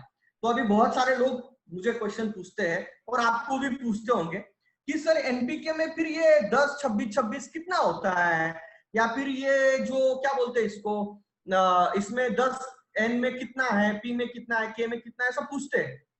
इसमें किसी भी तरह का एनपीके में कोई भी रेशो नहीं है, ये कोई खाद नहीं है, ये बायो फर्टिलाइजर है। और इसके अंदर क्या है, इसके अंदर जीवित बैक्टीरिया है। क्या है? बैक्टीरिया है। आप बोलेंगे सर ये तो लिक्विड है, लेकिन ये बैक्टीरिया कैसे है? देखो ये जो बोतल है इसके अंदर क्या है, मैं आज आपको दिखाने की कोशिश करूंगा। इसके अंदर इस तरीके के बैक्टीरिया है, ये अजोटोबैक्टर है, जो कि एन, जो हमारा नाइट्रोजन यानी कि एन है, उसके अंदर ये अजोटोबैक्टर है। अभी इसके अंदर, इस बोतल के अंदर कुछ लिक्विड भी है और उस लिक्विड में ये बैक्टीरिया है। अभी वो लिक्विड क्या है? वो लिक्विड इस बैक्टीरिया का खाद है, जिसके ऊपर वो जीवित रहता है ना। तो ये जो बैक्टीरिया है इसका जो रेशो है, इसका जो रेशो है यानी कि जो अजोटोबैक्टर है, एन में क्या है? अजोटोबैक्टर, पी में क्या है? फॉस्फरस सोल्युलाइजिंग बैक्टीरिया, के में क्या है? Potash solubilizing bacteria. इस तरीके के अलग अलग बैक्टीरिया जो कि हमारे जमीन के अंदर मैक्रोन्यूट्रिएंट को अवेलेबल कर देने का काम ये बैक्टीरिया करते हैं। तो अभी ये जो बैक्टीरिया है ये क्या काम करते हैं, किस तरीके से इसका फायदा होगा, उसके पहले हम जाते हैं कि ये बैक्टीरिया का प्रमाण कितना है। तो ये जो लिक्विड आप देखते हो, वो अगर 1 ml लिक्विड लोगे, कितना? 1 ml, तो 1 ml लिक्विड में 10 का 12वां घात CFU है। अभी बहुत सारे लोग पूछते हैं कि ये CFU क्या है? ये होता है कॉलोनी फॉर्मिंग यूनिट्स, मतलब कि ये ऐसे बैक्टीरिया कि जो पूरी कॉलोनी बना सकते हैं। मतलब ये बैक्टीरिया से एक बैक्टीरिया रिप्रोड्यूस नहीं करता, ये पूरी कॉलोनी पैदा करता है। मतलब इसमें बहुत ताकत होती है मल्टीप्लिकेशन की। तो यहाँ पर 1 ml में लगभग 10 का 12वां घात पर ml इतने कॉलोनी फॉर्मिंग यूनिट्स होते हैं, वो भी जीवित। अभी बहुत सारे लोग कंपेयर करते हैं मार्केट के एनपीके और हमारे एनपीके, बराबर। अभी मार्केट का एनपीके में आप देख लो कि उसका जो पर ml का CFU रेशो है वो कितना है, आप चेक करो। दूसरी चीज, उसके अंदर कॉन्टेमिनेशन के चांसेस बहुत ज्यादा होते हैं। इसका मतलब क्या? उसके अंदर अजोटोबैक्टर के साथ साथ दूसरे बैक्टीरिया भी बहुत सारे मिक्स होते हैं, जो कि इस बैक्टीरिया को खत्म कर देते हैं। इसलिए जो उसकी प्योरिटी होती है वो हमारे नेटसप के प्रोडक्ट के बराबर उतनी प्योरिटी नहीं होती है। तो यहाँ पर हमारा जो प्रोडक्ट है उसमें 10⁻12 पर ml CFU इतना काउंट होता है। तो अभी ये क्या करते हैं, ये बैक्टीरिया क्या करते हैं, ये एन के bacteria, Azotobacter, phosphorus solubilizing bacteria, potash solubilizing bacteria जमीन के अंदर जाके जो फसल होती है उसको, जो माइक्रोन्यूट्रिएंट्स और माइक्रोन्यूट्रिएंट्स होते हैं, मैक्रोन्यूट्रिएंट्स मतलब NPK, जो जमीन में कॉम्प्लेक्स फॉर्म में पड़े होते हैं, जो फसल यानी कि जो हमारी सफेद जड़ें आसानी के साथ उठा नहीं सकती, उनको ये आसानी के साथ अवेलेबल कर देता है, उन सफेद जड़ों को। ताकि ये जमीन के अंदर से ये सारा न्यूट्रिशन उठा के किसको देता है, फसल को देने का काम ये सफेद जड़ें करते हैं। यानी कि हमारी बैक्टीरिया जमीन के अंदर जाके माइक्रो न्यूट्रिएंट्स अवेलेबिलिटी की संख्या भी बढ़ाता है, उसी के साथ मैक्रो न्यूट्रिएंट्स अवेलेबिलिटी भी बढ़ाता है, और जो जमीन के अंदर माइक्रो ऑर्गेनिज्म है, जो मित्र कीटक है, उसी के साथ जो बैक्टीरिया है, उनका जो काउंट है उसको पनपने के लिए फेवरेबल कंडीशन भी बना। तो इसकी वजह से क्या होता है, हमारी जमीन की प्रोडक्टिविटी यहाँ पर बढ़ती है, हमारा जो खाद का खर्चा है वो भी कम यहाँ पर होता है, और हमारी जो जमीन है वो ढीली ढाली होती जाती है। और अगर कोई भी किसान लगातार 3 से 4 साल लगातार एनपीके उसके जमीन के अंदर से अगर इस्तेमाल कर रहा है, तो उसको उसके खेत में 4 साल के बाद मार्केट से कोई भी यूरिया डीएपी डालने की जरूरत नहीं, पूरी तरीके से खाद फ्री जमीन वो कर सकता है, केमिकल का एक दाना डालने की जरूरत नहीं। लेकिन किसान बोलते हैं ठीक है चलो सर इसी साल से करना हम बंद कर देंगे कि केमिकल खाद नहीं डालेंगे। ऐसा नहीं करना है, ऐसा नहीं करना है। हमें पहले साल कितना 10% केमिकल कम करना है। कितना? पहले साल 10%। कुछ लोग क्या करते हैं डायरेक्ट आधा कर देते 50%। ऐसा मत करो, जिसकी वजह से शायद अभी हमारे बहुत सारे डायरेक्ट सेलर क्या करते हैं, डिस्ट्रीब्यूटर क्या करते हैं, किसान को बोल देते हैं कि भाई इस साल तुमको आधा ही केमिकल खाद डालना है। ऐसा मत करो, पहले साल 10% कम करो, दूसरे साल 20 से 25% तक कम करो, तीसरे साल 50% तक, और चौथे साल 75% तक आप केमिकल धीरे धीरे धीरे कम करते जाओ। और हमारा जो हमारा एनपीके है उसको आप जमीन में से देते रहो। तो जिसकी वजह से क्या होगा, केमिकल धीरे धीरे कम करते जाओ उसका रेशो, और हमारे प्रोडक्ट्स का रेशो धीरे धीरे बढ़ाते जाओ, जिसकी वजह से आपका जो केमिकल का खर्चा भी कम होगा और आपकी जमीन पहले जैसी पूरी तरीके से ढीली ढाली हो जाएगी। पूरी तरीके से यहाँ पर हमारी जो जमीन है ये एक अच्छी तरीके से उपजाऊ जमीन जो है ये बन सकती है, पहले जैसा उत्पाद इसमें से निकल सकता है। तो यहाँ पर ये इस चीज का हमें ध्यान रखना है। और अगर कोई किसान अगर केमिकल खाद दिया है तो 8 दिन का 7 दिन का अंतर इसमें रखो, उसके बाद केमिकल हमारा जो एनपीके है उसका डोसेज दो। हर फसल में आप 1 या 2 डोसेज भी दिए, यानी कि हमारी फसल, मैंने जब बताया स्टार्टिंग में, हमारी फसल अगर 15 से 20 दिन की होती है तब 1 डोज दे सकते हैं, या फिर फ्लावरिंग स्टेज के वक्त 1 डोज इसका दे सकते हैं। ऐसे 2 डोसेस जो जमीन के अंदर से हम यहाँ पर दे सकते हैं। 1 लीटर जो होता है, एक जो हमारा जो स्टिमरिच है वो अगर हमें ड्रिंचिंग के माध्यम से ही इसका देना है, इसको हमें एनपीके को छिड़काव में इस्तेमाल नहीं करना है। हम इसको छिड़काव के लिए रिकमेंड नहीं करते, इसको हमें जमीन के अंदर से ही देना है। हमारी 1 लीटर की बोतल लगभग 2 एकड़ के लिए पर्याप्त है, लेकिन कई जगह पर गुजरात में यहाँ पर बहुत बड़ी अगर फसल होती है, केला होता है या फिर जो बड़ी बड़ी फसल होती है, उसमें शायद इसका जो रेशो होता है ये कम ज्यादा हो सकता है, ज्यादा भी हो सकता है। 1 एकड़ में ही 1 लीटर लग जाता है। तो यहाँ पर एनपीके दोनों को मिक्स करके हम यहाँ पर दे सकते हैं। तो हमारा एनपीके जो है ये कोई खाद नहीं है, ये बायो फर्टिलाइजर है। और आप अगर गवर्नमेंट की कोई भी वेबसाइट पे चले जाओ तो उनका भी यही मानना है कि अगर कोई किसान बायो फर्टिलाइजर लगातार 3 से 4 साल इस्तेमाल करता है तो उसका जो केमिकल का खर्चा ये दिन ब दिन कम होते जाएगा और ऑर्गेनिक खेती की तरफ वो बढ़ते जाएगा, ऐसा गवर्नमेंट का भी मानना है। इसलिए गवर्नमेंट भी बायो फर्टिलाइजर को बहुत बड़ी मात्रा में इसका अवेयरनेस यहाँ पर बढ़ा रही है। तो एनपीके एक जबरदस्त प्रोडक्ट है जिसकी वजह से हम हमारी जमीन को पहले जैसी यहाँ पर उसकी प्रोडक्टिविटी हम बढ़ा सकते हैं। तो ये हुआ हमारा एनपीके। ये बैक्टीरिया का फोटो हमने ऑलरेडी देखा है। उसके बाद हम आते हैं शेत। अभी हमारा ये जो शेत है, ये पहला जो अभी आपके पास शेत है उसके और इसके कंटेंट में बहुत बड़ा फर्क आएगा। ये जो नया शेत आपके, ये पुराना जो शेत अभी आप इस्तेमाल कर रहे हैं, शेत मतलब सॉइल हेल्थ एनहांसमेंट टेक्नोलॉजी, मतलब जमीन की उपजाऊ क्षमता बढ़ाने वाला ये प्रोडक्ट, इसका आप अगर इसकी अगर बात करते हैं तो ये अभी जो प्रोडक्ट है और पहला प्रोडक्ट ये जो नया प्रोडक्ट आ रहा है इसमें तो बहुत जबरदस्त यहाँ पर हमारे हमको उसके अंदर कंटेंट आपको देखेंगे।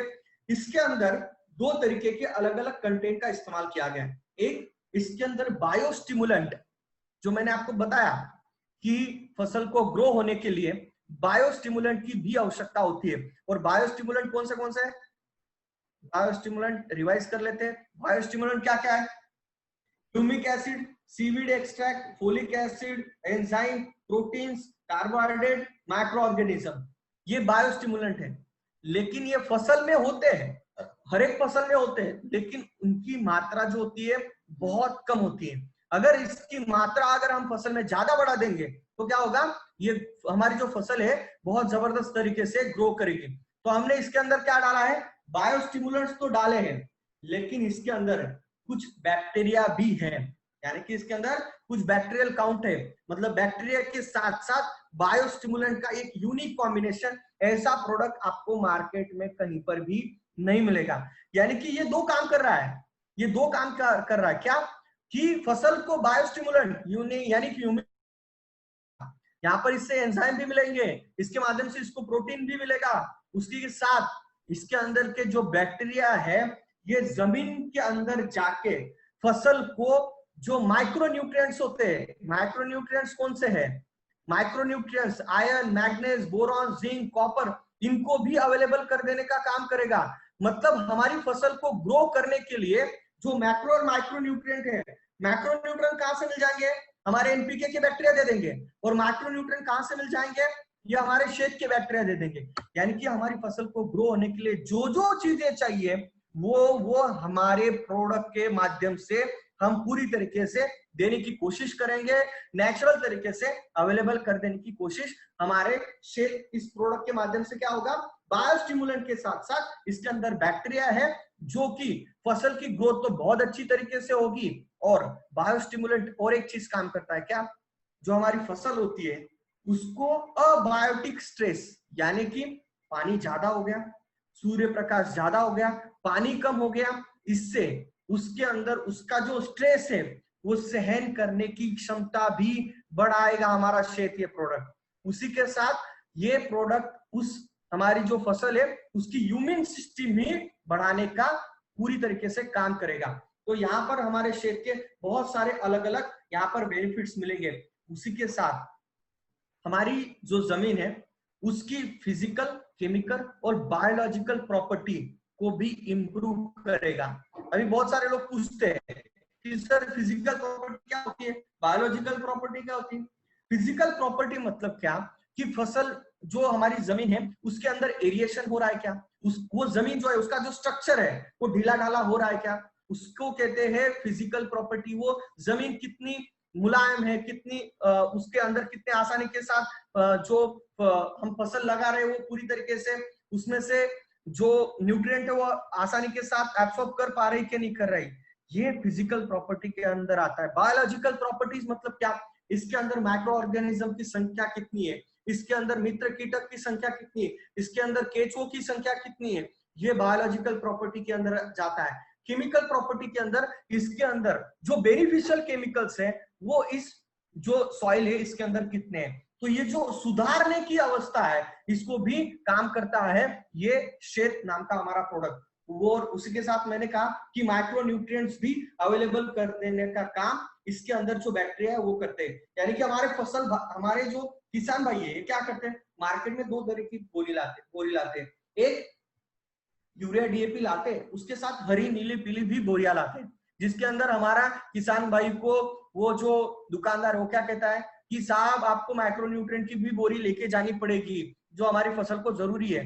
तो ये माइक्रोन्यूट्रिएंट अवेलेबल कर देने वाले फसल को, तो इस तरीके के बैक्टीरिया जो है ये शेड के अंदर हमने डाले हुए। तो शेड एक जबरदस्त फॉर्मुलेशन के साथ जबरदस्त प्रोडक्ट, आपको बहुत बेहतर रिजल्ट इस प्रोडक्ट के माध्यम से आपको आने वाले समय में मिलेंगे। तो इसको हम छिड़काव में भी इस्तेमाल कर सकते हैं, 100% कर सकते हैं, और इसको ड्रिप के माध्यम से भी हम इस्तेमाल कर सकते हैं। यहाँ लगभग हमारा जो ये क्षेत्र है ये लगभग कुछ जगह पर 1 एकड़ में 1 लीटर इस्तेमाल होता है, कुछ जगह पर 2 एकड़ में 1 लीटर इस्तेमाल होता है। और हमारा 15 लीटर के 1 ml में लगभग 1 से 2 ml जो है 15 से 20, 25, 30 ml तक आप जो है इस शेक का इस्तेमाल कर सकते हो, लेकिन स्टैंडर्ड 15 से 20 ml है। 15 से 20 ml में भी बेहतर रिजल्ट यहाँ पर हमें शेक के मिलते हैं।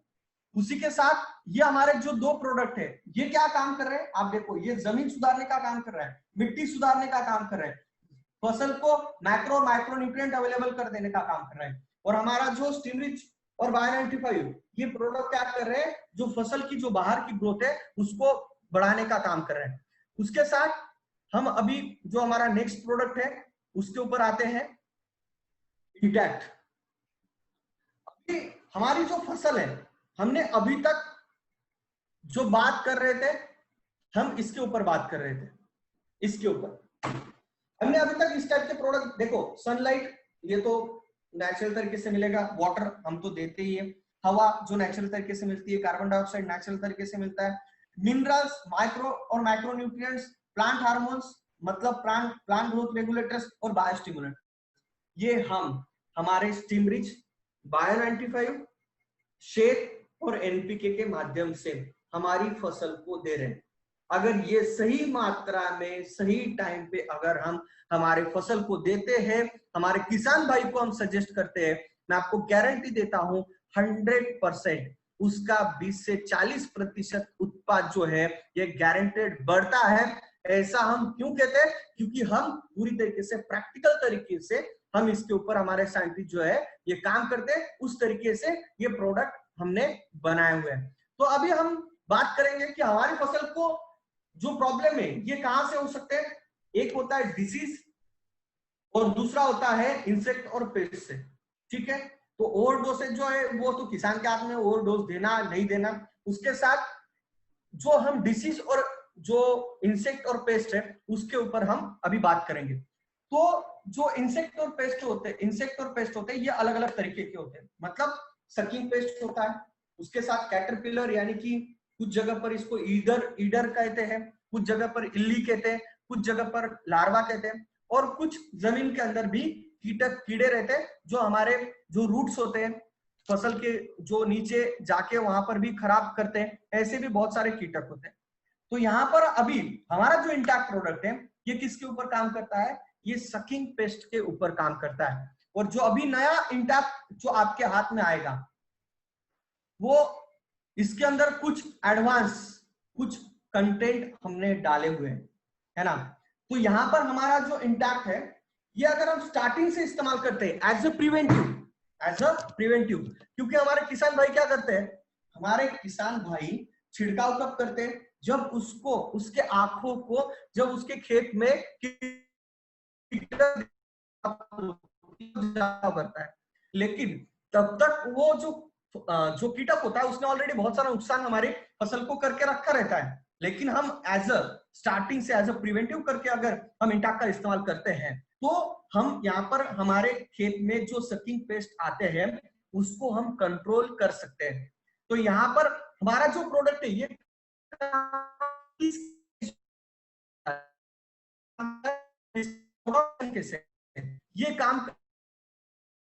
एडला काम करता है। मतलब क्या, ये पहले अंडों को खत्म करता है।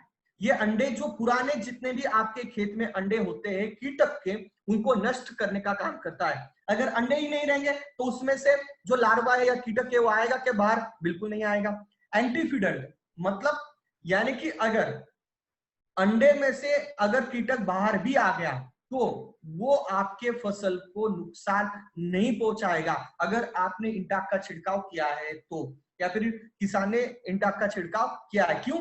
क्योंकि इसके अंदर के जो कंटेंट है वो उसको उस फसल के ऊपर अटैक करने ही नहीं देंगे या फिर खाने ही नहीं देंगे। उसके साथ ग्रोथ रिटार्डर मतलब वहां पर उसकी ग्रोथ जो है ये नहीं होने देगा। ये हमारा इंटैक्ट प्रोडक्ट, किसकी, जो कीटक होते हैं रस चूसक कीटक। अभी रस चूसक कीटक जो कौन से होते हैं, एफिड होता है, यानी कि आपने देखे होंगे आपकी भाषा में हरे मच्छर हम मच्छर कहते हैं, जिसे हरे मच्छर कहते हैं। सफेद मक्खी जो कि हमें सबसे ज्यादा मात्रा में देखने को मिलती है कॉटन के खेत में, सफेद मच्छी एफिड्स मक्खी, उसके साथ थ्रिप्स, इन सभी चीजों का सबसे माइट्स, ये सबसे ज्यादा जो होते हैं ये सकिंग पेस्ट, हर एक फसल के ऊपर ये कीटक आपको देखने को मिलते हैं। ये क्या करते हैं, फसल में से जो रस होता है वो उसमें से सक करने का, वहां से उस सैप को जो है वो एब्सॉर्ब करने का काम जो है ये कीटक करते हैं। तो इसको मारने के लिए, इसको किल करने के लिए हमारे पास हमने जो नया एंटाक ला रहे हैं उसके अंदर हमने एल्डिहाइड, केटोनाइज और 3 एल्कलॉइड्स, इस तरीके के ये जो कंटेंट है ये हमने नेचुरल तरीके से एक्सट्रैक्ट करके प्लांट से ही लिए हुए। मतलब ऐसे बहुत सारे सदाफूली आपको पता होगा, तो जो सदाफूली में से एल्कलॉइड्स करके जो एक कंटेंट होता है ये एक्सट्रैक्ट होता है। तो ये जितने भी कंटेंट्स है ये नेचुरल तरीके से हमने अलग अलग फसल में से एक्सट्रैक्ट करके हमारी जो इंटैक्ट है इसके अंदर डाला है, जिसकी वजह से सकिंग पेस्ट के ऊपर ये इफेक्टिवली काम करेगा। तो यहाँ पर ये इको फ्रेंडली है, मतलब इसका कोई भी साइड इफेक्ट नहीं है, इसके अंदर कोई भी केमिकल नहीं है। ये जो कंटेंट मैं आपको बता रहा हूँ, जो सामने आपको पीपीटी में जो दिख रहे हैं, ये सारे कंटेंट हमने अलग अलग वनस्पति से एक्सट्रैक्ट करके हमारे इंटैक्ट इस प्रोडक्ट में डाले। इसका जो स्प्रे करने का तरीका कैसे है, इसको आप बायो 95 के साथ मिक्स करके डाल सकते हैं क्या, 100% डाल सकते हैं। इसका ml जो है वो 2 ml पर लीटर, यानी कि 15 लीटर के पंप में हम 30 ml हम इसका इस्तेमाल कर सकते हैं। तो इस तरीके से हमारा ये इंटैक्ट प्रोडक्ट जो है सकिंग पेस्ट के ऊपर काम करता है। अभी हम आते हैं डिसीज के ऊपर। अभी डिसीज किसकी वजह से होता है, डिसीज होता है एक तो बैक्टीरिया की वजह से, वायरस की वजह से और फंगस की वजह से। तो अभी हमारे पास उसके लिए भी प्रोडक्ट है क्या, तो हमारे पास उसके लिए बैक्टीरियल इन्फेक्शन और फंगल इन्फेक्शन जो हमारी फसल को होता है, यानी कि आप अगर देखते हैं कई बार हम फसल को सही पानी देते हैं, सही खाद देते हैं, सही टाइम पे सब छिड़काव करते हैं, लेकिन फसल जो है तो पीली हो जाती है, या फिर उसके ऊपर फफूंद का अटैक हो जाता है, या फिर उसकी जो जड़ होती है वो चिपचिपी हो जाती है, काली हो जाती है, पत्तों में काले काले स्पॉट आ जाते हैं और पीलापन जो है ये एक ही दिन में पूरे खेत में फैल जाता है। तो कभी ये वायरल की वजह से होता है, कभी बैक्टीरिया की वजह से होता है, कभी फंगस की वजह से होता है। लेकिन हमने ऐसा ये यूनिक प्रोडक्ट बनाया हुआ है जिसका नाम है रैपअप। अभी जो नया रैपअप आपके हाथ में आएगा, इसके अंदर हमने नैनो टेक्नोलॉजी का जबरदस्त इस्तेमाल किया है और नैनो पार्टिकल्स का इस्तेमाल किया हुआ है, जिसकी वजह से जो इफेक्टिवनेस है सिर्फ पहले फंगस के ऊपर रहता था, वो अभी बैक्टीरिया के ऊपर भी ये एंटी बैक्टीरियल भी काम करेगा। मतलब क्या, फंगस मतलब फफूंद, हम फफूंद नाशक लाते हैं मार्केट में से, बराबर, बहुत सारे अलग अलग फफूंद नाशक हम लाते हैं। जब जमीन के अंदर ज्यादा मॉइस्चर होता है, ज्यादा गीलापन होता है, तो हमारे किसान भाई जो होता है वो क्या करता है, अगर बारिश का मौसम ज्यादा हुआ तो हम क्या करते हैं, छिड़काव करते हैं फफूंद नाशक। तो यहाँ पर जो है हमारा रैपअप जो प्रोडक्ट है, ये इसका जो वर्किंग है ये बहुत यूनिक है। हम जब इसका छिड़काव करते हैं तो क्या होता है, तो ये लगभग इसका जब हम छिड़काव करते हैं तो इसका लेयर जो है लगभग 21 दिन तक फसल के ऊपर रहता है, 21 डेज तक इसका लेयर हमारी फसल के ऊपर रहता है। अभी लेयर जो है इसके अंदर का जो कंटेंट है ये क्या है, ये लेयर किस तरीके का है, ये एक तरीके का बैक्टीरियल एक्सट्रैक्ट है। मतलब जीवाणु का जब रिप्रोडक्शन होता है तो उसमें से कुछ एक्सट्रैक्ट आता है, वो एक्सट्रैक्ट इसके अंदर डाला है, जिसकी वजह से ये फंगस का जो ग्रोथ है उसको कंट्रोल करने का काम करता है। यानी कि फंगस का जहां पर इंफेक्शन हुआ है उसको वहीं के वहीं दबा के रखेगा, या फिर उसको वहां पर फंगस की ग्रोथ नहीं होने देगा, बैक्टीरिया की ग्रोथ फसल के ऊपर नहीं होने देगा। मतलब एग्जांपल लेते हैं कि हमारी फसल है, उसके ऊपर हमने छिड़काव कर दिया और हमारे आसपास के खेत में फंगस का अटैक हुआ, यानी कि फफूंद का अटैक हुआ या फिर बैक्टीरिया का अटैक हुआ। तो हमने अगर छिड़काव करके रखा है तो हमारे फसल के ऊपर इसका अटैक हुआ तो भी जो रैपअप है, यानी कि रैपअप मतलब क्या, वो रैपअप यानी कि हम जिस तरीके से हमारी जो पेपर होता है उसको लैमिनेशन करते हैं, उस तरीके का लैमिनेशन ये रैपअप प्रोडक्ट कर देगा। हमारी फसल को लैमिनेशन हो जाएगा और ये एक तरीके का आवरण हमारे जो फसल है उसके ऊपर आ जाएगा, कवच आ जाएगा, जिसकी वजह से फंगस का अटैक हुआ तो भी वो फसल को नुकसान नहीं पहुंचा पाएगा। दूसरा एग्जांपल लेते हैं, अगर अटैक हो चुका है कुछ जगह पर और वहां पर हमने छिड़काव कर दिया तो वो उसको पूरी तरीके से वो आवरण वहीं के वहीं खत्म कर देगा, उसको बाहर नहीं निकलने देगा, स्प्रेड अप नहीं होने देगा। ये रैपअप काम करता है। तो यहाँ पर हमारा रैपअप जो है, इसका जो लेयर है लगभग 21 दिन तक रहता है। हम इसको जमीन में से भी दे सकते हैं क्या? कुछ जगह पर हम जमीन में से भी दे सकते हैं। अगर जो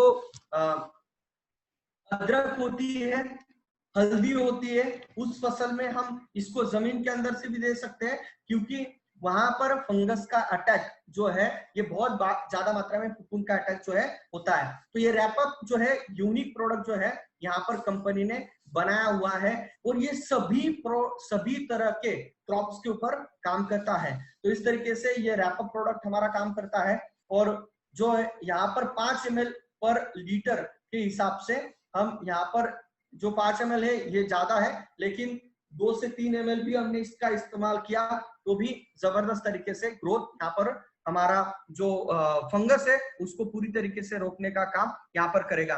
तो क्या हमारे बहुत सारे लोगों ने मुझे क्वेश्चन पूछा था या फिर पूछते हैं कि सर अगर इसको लेयरिंग कर दिया, अगर छिड़काव कर दिया और इसका कोटिंग हो गया तो फिर ये तो फसल सूख दे जाएगी, इसका फोटोसिंथेसिस होगा ही नहीं। ऐसा नहीं है, इसका फोटोसिंथेसिस भी होगा और इसका जो क्या बोलते हैं उसकी जो भी कंडीशन है फसल की वो बहुत अच्छी तरीके से बढ़ेगी, उसमें कोई भी प्रॉब्लम नहीं आएगा। क्यों? क्योंकि इसके अंदर हमने नैनो टेक्नोलॉजी का इस्तेमाल किया हुआ है। इस तरीके से हमारा ये प्रोडक्ट है फंगस और बैक्टीरिया को रोकने के लिए। कुछ लोग ये भी पूछते हैं कि सर ये वायरस को भी कंट्रोल करेगा क्या? कुछ जगह पर इसके रिजल्ट वायरस कंट्रोल करने के लिए भी मिले, लेकिन हम इसको गारंटी के साथ नहीं कह सकते कि इसको वायरस भी कंट्रोल करेगा एज ऑफिशियल। कुछ लोगों ने इससे वायरस भी कंट्रोल किया हुआ है। तो इस तरीके से हमारा ये प्रोडक्ट है, ये हमारा जो है ये रैपअप प्रोडक्ट। उसके बाद एक नया प्रोडक्ट जो अभी तक आपके हाथ में नहीं आया है, जिसका नाम है एनकाउंटर। ये सभी प्रोडक्ट जो थे ये अलग प्रोडक्ट है और ये जो प्रोडक्ट है ये अलग काम करता है। ठीक है, अभी एनकाउंटर प्रोडक्ट का बहुत दिनों से मार्केट में डिमांड है, क्योंकि एनकाउंटर मतलब क्या? वीड डिस्ट्रॉयर जिसे हम कहते हैं, या फिर हम जिसे चारा मार कहते हैं, है ना। तो यहाँ पर बहुत सारे लोगों ने हमें पूछा था कि ये कब तक आएगा। तो आने वाले समय में आपके मैनेजर्स आपको अपडेट कर देंगे कि ये कब तक आपके हाथ में आ जाएगा। लेकिन उसके पहले मैं कुछ बेसिक जानकारी आपको अभी से देके रखता हूं कि एग्जैक्टली ये एनकाउंटर है क्या, ये किसका एनकाउंटर करता है। ठीक है, ये एनकाउंटर करता है हमारे खेत में जो चारा उगता है उसका, यानी कि हमारी फसल, हम जब खेत में जब हमारा किसान भाई जब बोनी करता है फसल तो होती है, लेकिन फसल के साथ अनवांटेड कुछ चीजें रहती है जिसे हम कहते हैं घास कहते हैं, गवत कहते हैं, हम उसे चारा कहते हैं, जो हमारी फसल के साथ साथ उगता है। अभी उसको हमारे जो किसान भाई है उसको किस तरीके से निकालते हैं? एक तो मजदूर लगा के निकालते हैं, या फिर उसके ऊपर केमिकल का, जो केमिकल मार्केट में बहुत सारे केमिकल तणनाशक है, उसी के साथ हर्बिसाइड से उसका इस्तेमाल करते हैं, चारा मार दवा का इस्तेमाल करते हैं। लेकिन ये जो हर्बिसाइड है मार्केट के और ये जो चारा मार दवा है, ये हमारी जमीन को एक बहुत केमिकल वाले बहुत बड़ा नुकसान पहुंचाते हैं। यानी कि हमारे जमीन के अंदर जितने भी अच्छे अच्छे मित्र कीटक हैं, हमारे जमीन के माइक्रो न्यूट्रिएंट, मैक्रो न्यूट्रिएंट सब खत्म कर देते हैं और इसका साइड इफेक्ट भी बहुत बड़ी मात्रा में हो रहा है। यानी कि इसका मार्केट तो बहुत बड़ा है, लेकिन इसका साइड इफेक्ट बहुत बड़ा है। किसान को भी पता है कि इसका साइड इफेक्ट एक 2 साल तक नहीं जाता है, इसके रेसिड्यू 3 4 साल तक रहते हैं हमारे खेत में। लेकिन हमारे किसान भाई मजदूर लगाने के बचे इसका इस्तेमाल करते हैं, क्योंकि मजदूर ज्यादा मात्रा में लगते हैं। तो इसके लिए हमारे किसान भाई जो है ये इस तरीके के अलग अलग वीडीसाइड या फिर हर्बिसाइड, चारा मार दवा, तणनाशक का इस्तेमाल करते हैं। लेकिन नेटसप ये इंडिया की पहली कंपनी है कि जिसने 100% ऑर्गेनिक हर्बल एनकाउंटर नाम का वीड डिस्ट्रॉयर बनाया हुआ है। और एक जबरदस्त ये तणनाशक है, चारामार है, जो कि पूरी तरीके से जैविक ऑर्गेनिक है। इसका मैं आपको थोड़ा सा बेसिक बता देता हूं कि ये काम कैसे करेगा। ये काम इस तरीके से करता है, ये जो मैंने आपको स्टार्टिंग की स्लाइड में बताया कि कोई भी फसल चारा हो कोई भी हो, उसका खाना कैसे बनाती है? वो खाना बनाती है फोटोसिंथेसिस के माध्यम से, यानी कि प्रकाश संश्लेषण के माध्यम से। हमने कुछ नहीं किया है, हमने ऐसे जबरदस्त कंटेंट ढूंढ के लाया कि ये फोटोसिंथेसिस को ब्रेक कर देगा। मतलब जिस भी फसल के ऊपर ये गिरेगा, जिस भी चारे के ऊपर गिरेगा, उसका फोटोसिंथेसिस बंद हो जाएगा। तो उसकी वजह से क्या हो जाएगा? फोटोसिंथेसिस बंद हो गया तो क्या होगा? ऑटोमेटिक जो है वो चारा क्या हो जाएगा? खत्म हो जाएगा। इस तरीके के इसके पीछे का मैकेनिज्म है। ये केमिकल इसके अंदर नहीं है, पूरी तरीके से जैविक है। लेकिन ये कैसा है? Non selective. मतलब ये देखेगा नहीं कि यह फसल है या चारा है या कुछ भी, जिसके ऊपर गिरेगा वो सब खत्म हो जाएगा। इसका मतलब क्या है कि ये एनकाउंटर, मतलब ये सामने ये नहीं देखेगा कि इसके सामने क्या है, जिस पे भी गिरेगा उसको ये खत्म करेगा। उसके साथ पोस्ट इमर्जेंस मतलब क्या है? बहुत बार किसान कुछ केमिकल, कुछ फंगिस, चारामार दवा ऐसी होती है कि जो सीजन स्टार्ट होने के पहले ही जमीन के अंदर डाल देते हैं, जिसकी वजह से क्या होता है? चारा उगता ही नहीं। ये ऐसा नहीं है, इसको फसल के ऊपर यानी कि चारा के ऊपर ही डालना पड़ेगा। मतलब क्या? चारा उगेगा फिर उसके ऊपर डालना पड़ेगा। मतलब पहले के पहले जमीन के ऊपर डाल दोगे और चारा नहीं उगेगा, ऐसा नहीं होगा। इसको चारे के ऊपर ही आपको डालना पड़ेगा। तो यहाँ पर जो हमारी जो फसल होती है, बीज के अंदर जो चारा उगता है उसके ऊपर आप अगर छिड़काव करोगे तो पूरी तरीके से उस चारे को ये खत्म करेगा नेचुरल तरीके से। ये एक जबरदस्त पहली बार मार्केट में हम ये एनकाउंटर प्रोडक्ट लॉन्च कर रहे हैं। मार्केट में ऐसा एनकाउंटर यानी कि वीड डिस्ट्रॉयर, जो हम जिसे चारामार दवा कहते हैं, जैविक चारामार दवा आपको कहीं पर भी नहीं मिलेगी। आप कितना भी मार्केट घूम लो, आने वाले समय में आपको ये मिल जाएगा। इसकी प्राइसिंग अभी तक तय नहीं हुई है। 20 से 30 ml पर लीटर आप इसको इस्तेमाल करना है। देखो इसका सबसे ज्यादा इस्तेमाल कहां पे होगा पता है? आम के बागों में, जहां जहां पर भी आप फल लगाते हैं वहां पे होगा, और जो कपास है उसमें इस्तेमाल होगा, गन्ने के खेत में इस्तेमाल होगा। इन फसलों में बहुत अच्छी तरीके से इसका इस्तेमाल होगा। तो यहाँ पर इन फसलों में तो बहुत जबरदस्त तरीके से इस्तेमाल करके आप जैविक तरीके से चारा मार कर सकते हैं आपके खेत में। और ये मतलब रेनी सीजन में भी आप इस्तेमाल कर सकते हैं। और इसका रिजल्ट मैंने खुद लिया हुआ है, और इसके कुछ रिजल्ट के जो फोटोज है ये हमने लिए हुए हैं, जहां पर चारा जो है यहाँ पर हमने चारे के ऊपर छिड़काव किया, और ये लगभग 48 घंटे के अंदर इस चारे को पूरी तरीके से सुखा देता है, खत्म कर देता है। तो यहाँ पर आप डिफरेंस यहाँ पर आप देख सकते हो, तो किस तरीके से जहां पर ये हरा गवत चारा था उसके ऊपर छिड़काव करके इसके रिजल्ट हमने लिए हुए। तो इस तरीके से ये प्रोडक्ट के रिजल्ट देखो। यहाँ पर जो फसल है, ये फसल के बीच के अंदर पहले ऐसा गवत था, पूरी घास थी, और इसके ऊपर छिड़काव किया तो उसके बाद इस तरीके के रिजल्ट हमें इस एनकाउंटर से मिले। मतलब इसका मार्केट बहुत बड़ा है क्या?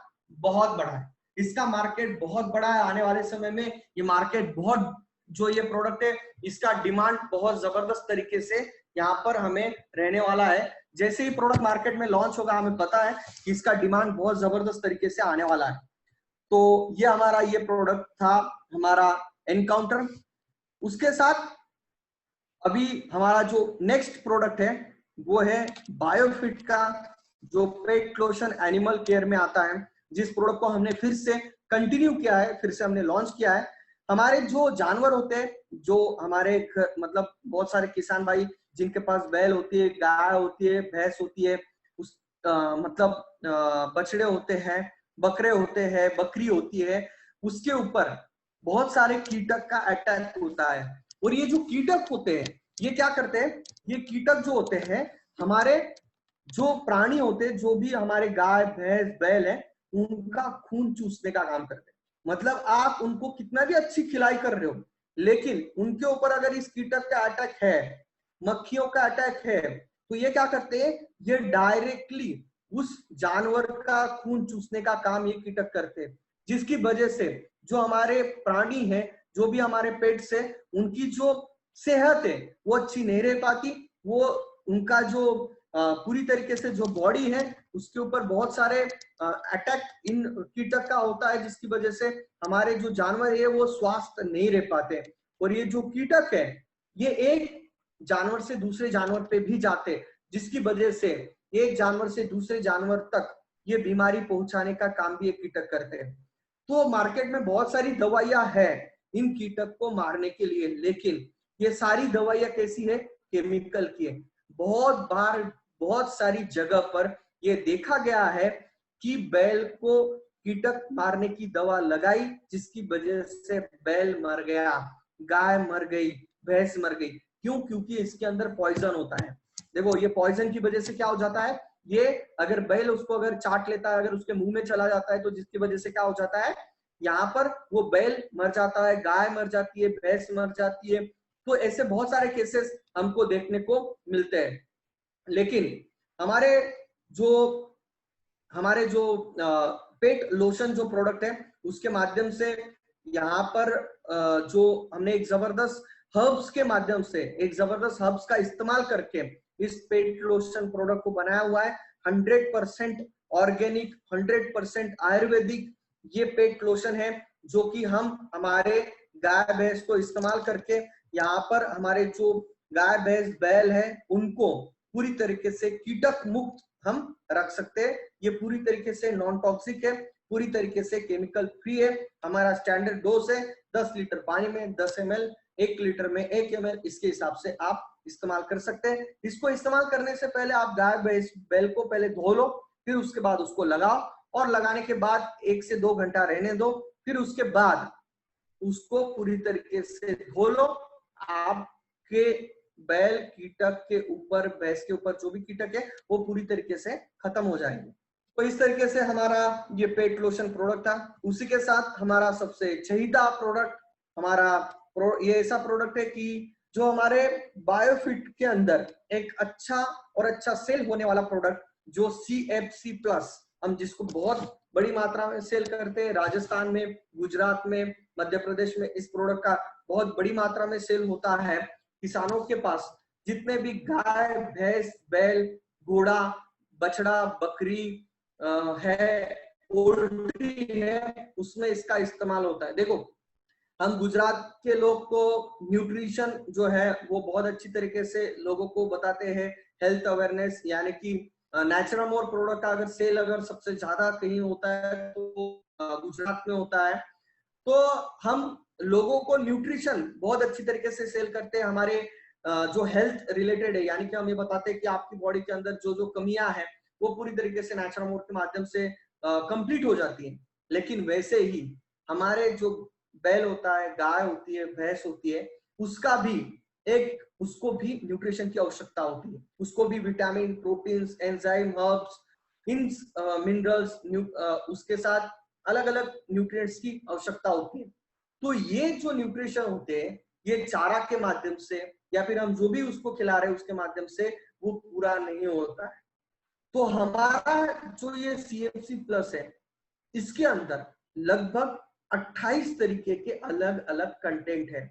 इसके अंदर आप अगर मार्केट में, अब आप हमारे गाय या भैंस का अगर दूध बढ़ाना है तो हम क्या करते हैं, हम मार्केट से कैल्शियम लेके आते हैं, और कैल्शियम हमारे किसान भाई क्या करते हैं, कैल्शियम खिलाते हैं, जिसकी वजह से क्या होता है, वो गाय या भैंस का दूध जो है इंस्टेंटली बढ़ जाता है। लेकिन वो 1 या 2 साल तक बढ़ता है, तीसरे साल के बाद वो गाय या भैंस दूध देना बंद कर देती है।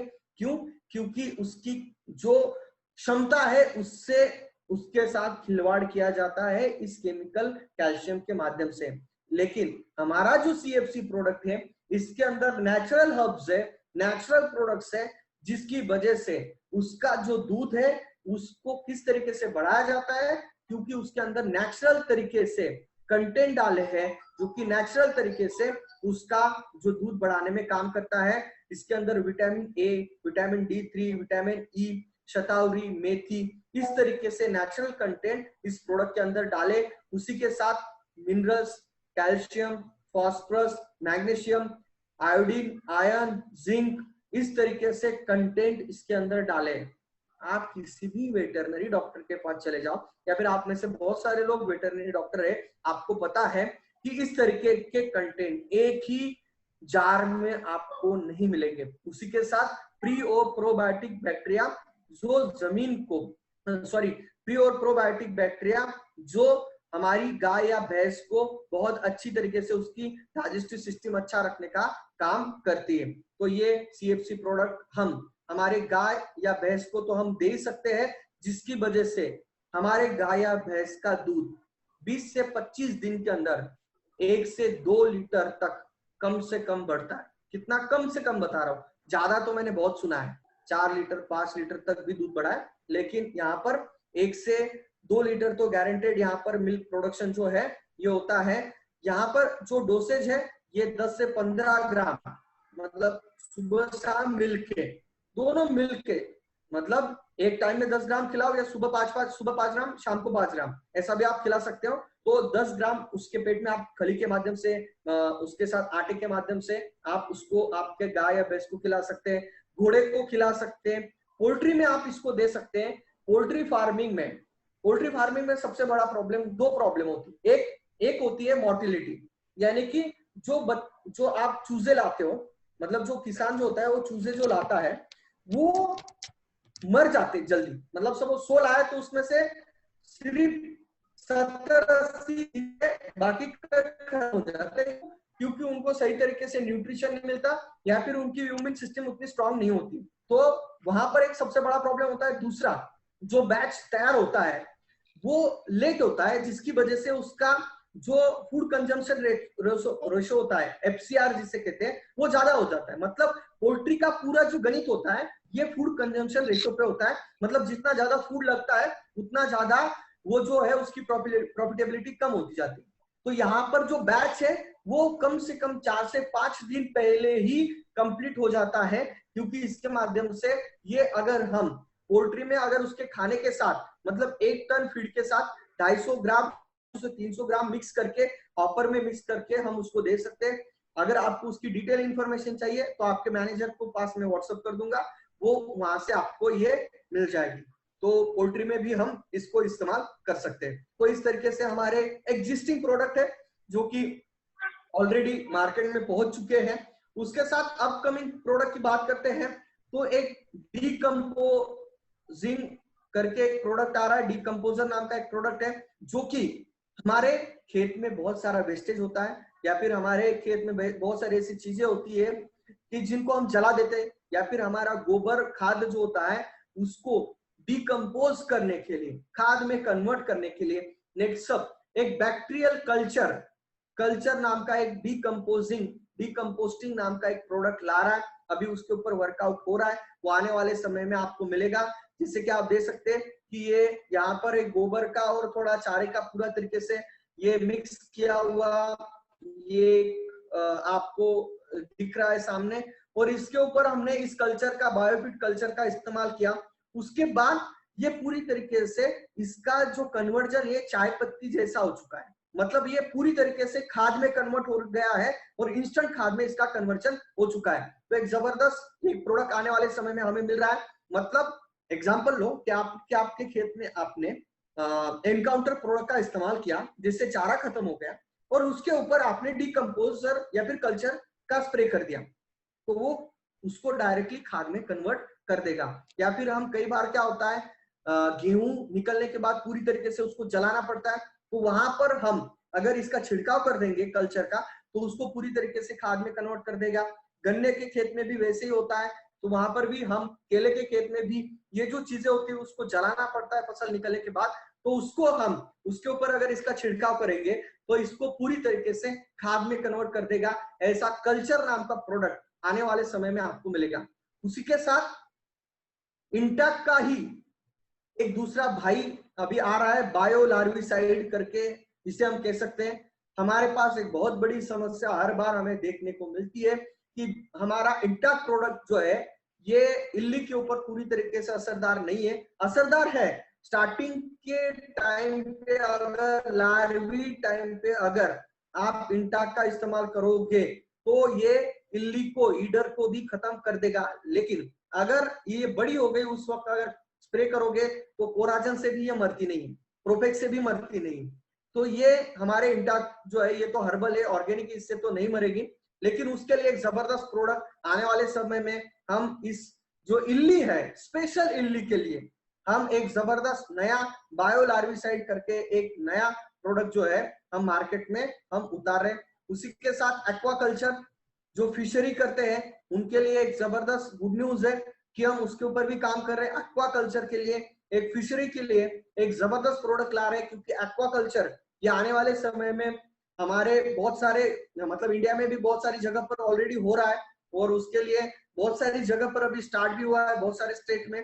तो यहाँ पर हम एक्वाकल्चर के ऊपर भी हम काम कर रहे हैं। तो ऐसा एक जबरदस्त प्रोडक्ट रेंज, हम ऐसे 3 नए प्रोडक्ट आने वाले समय में आपके पास आ जाएंगे, उसकी जानकारी आपको आपके मैनेजर के माध्यम से आपको मिल जाएगी। तो इस तरीके से हमने ये बायोफिट प्रोडक्ट रेंज को यहाँ पर मैंने बताने की कोशिश यहाँ पर की है। तो मेरी ओर से मैंने प्रयास करने की कोशिश की कि आपको जानकारी दूं, और यहाँ पर हम बायोफिट प्रोडक्ट रेंज जो है यहाँ पर हम खत्म करते। और आपने और केविन सर और जो भी सेंट्रल वेस्ट के जितने भी मैनेजर्स है उन्होंने मुझे यहाँ पर मौका दिया बायोफिट प्रोडक्ट्स को यहाँ पर प्रेजेंट करने का। तो मैं आपका बहुत बहुत धन्यवाद हूँ। और आपके जो भी क्वेश्चंस है वो आप आपके मैनेजर्स को चैट के माध्यम से आप बता सकते हैं। Thank you Kevin sir.